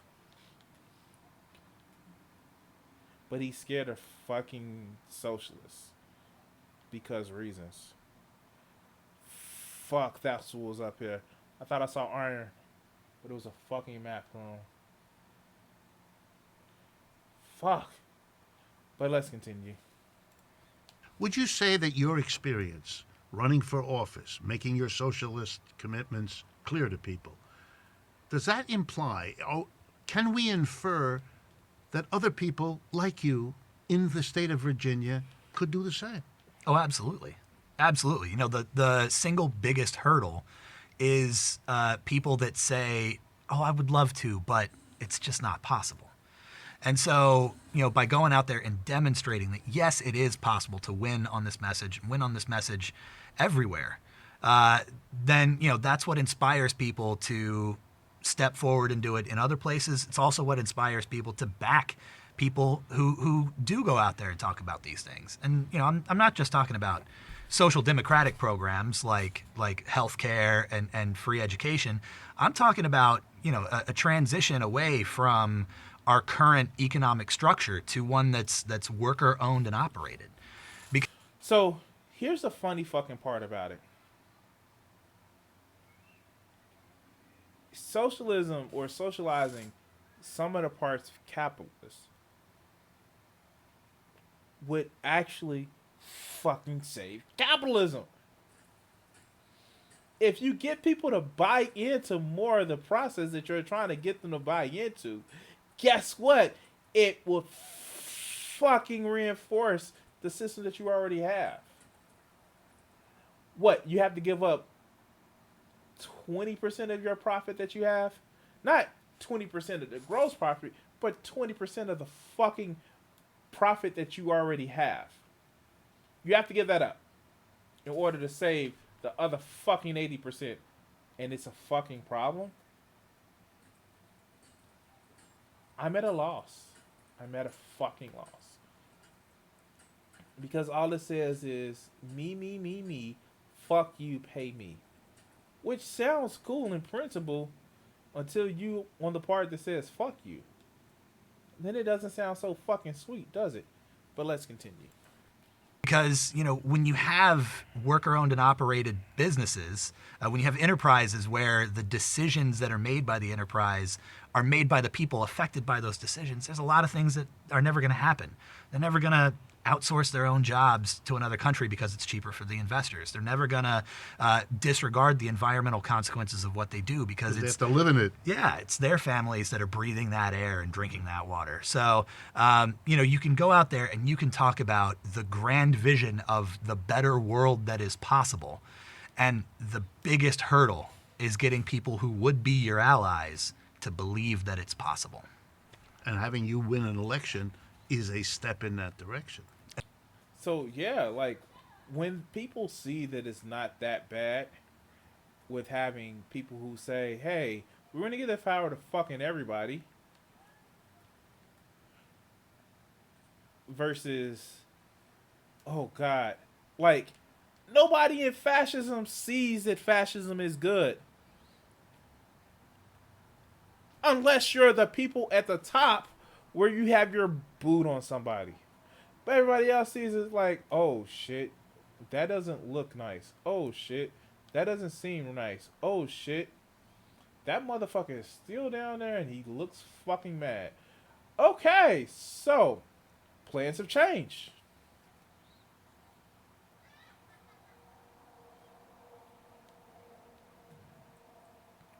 Now I'm about to do some of the craziest shit that I thought about doing in this motherfucking game. Where's my bow? I need sticks.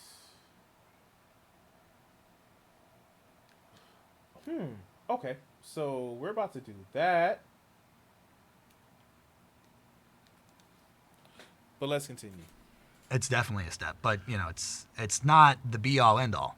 Right. You know, my job in Richmond is not to build socialism from the top down. My job is to sort of create a framework where working people can build socialist enterprises on their own at a mass scale.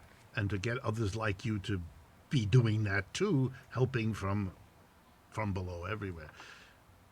I know enough about American politics, and many of the people watching and listening to this program do too, to know that it's a game in which usually small numbers of people build a team, build a machine, whatever word you want, to go out there and to do the work during the off season that culminates in the election.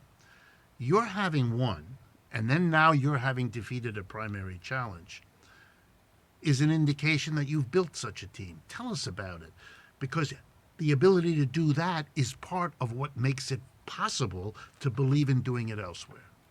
Yeah, you know, the fundamental thing is building that coalition of folks who would be allies and convincing them that you know, it's possible to get everything that they're fighting for. You know, it's talking to organized labor and saying, hey, you know, we can not only have unionized workplaces, we can have union-owned workplaces.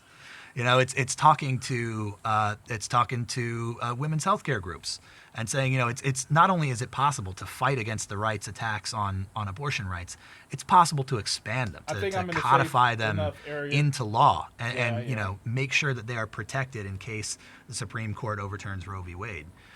It's talking about, you know, it's talking to environmentalists and saying, you know, not only can we fight against this one pipeline that you're actively fighting against, we can transition away from the fossil fuel economy entirely. And, you know, a lot of those folks have had the idea, the very concept of thinking big beaten out of them for 40 or 50 years. And, you know, it's about going out there and putting in the groundwork to demonstrate that, whoa, you can win on these things. Because these are things that are broadly popular. Right. And I just want to pull out of you a bit. You can assemble a team of people, the kind of people who go door to door, who will be the the link between these ideas and these programs and the individual mother, father, cousin, uncle in the house or in the workplace that your team reaches. Yeah. Having that core of people seems crucial, particularly in Yeah. American politics. Yeah, and it's piecing together those groups of activists and getting them fired up that enables you to spread the word out to the mass of working folks. Because if you look at the 2016 presidential election, if none of the above was a candidate, he would have won 44 states. Right. So there's overwhelming. There's people by the tens of millions out there who have checked okay, out of the cool. political process entirely because they just don't feel like anything's going to change. And you have to be able to deliver that to them. You have to do it, There you go. frankly, where they are, on their front doorstep. And the irony is, having had politics defined in this country as Republican or Democrat, and having everyone learned slowly the lesson that there's not that big a difference, there is a difference, but not that big one, for you to come along as a socialist, in a way immediately broadcast, yep, this is different. And maybe people will listen because that's different. They know Yeah. that there's something special come about on. that because it's outside the norm. Come here. Is the state legislature in America changing? You're trying to change it. Is it changing? It's not going to change on its own. I mean, these are, there's around see. Capitol Square in Richmond, and I assume in the other 49 states, there's this anti-reality force field. Corporate lobbyists go in and bad decisions come out because, our state legislatures are so far removed from the people that they're supposed to serve. And so, we need people going in there and talking about the issues that working folks face and saying, hey, more jobs is not going to solve the problem of housing affordability because, the problem of housing affordability is you're trying to cram too many jobs into an area. So you've got people with 2 and 3 jobs that can't make rent. A fourth one's not going to help. Right. They need one job that's going to pay the bills. Right. It's things like that, and by talking about those things in a forceful way and not accepting the conventional framework of these discussions, you're really able to get people to break out of that sort of. So this is actually one of the things that I was formulating in my own thoughts about different things, about how you actually see the corporate unemployment numbers. I mean the federal unemployment numbers. To me, and this is just my whole opinion about things, it seems almost like a fucking trick.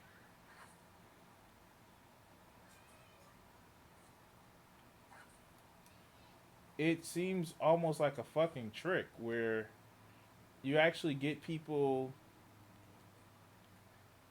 to. Oh shit!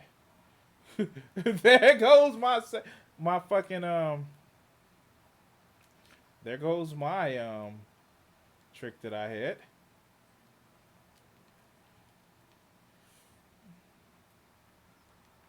It seems it helps the powerful in order to say, look, we got this unemployment number down.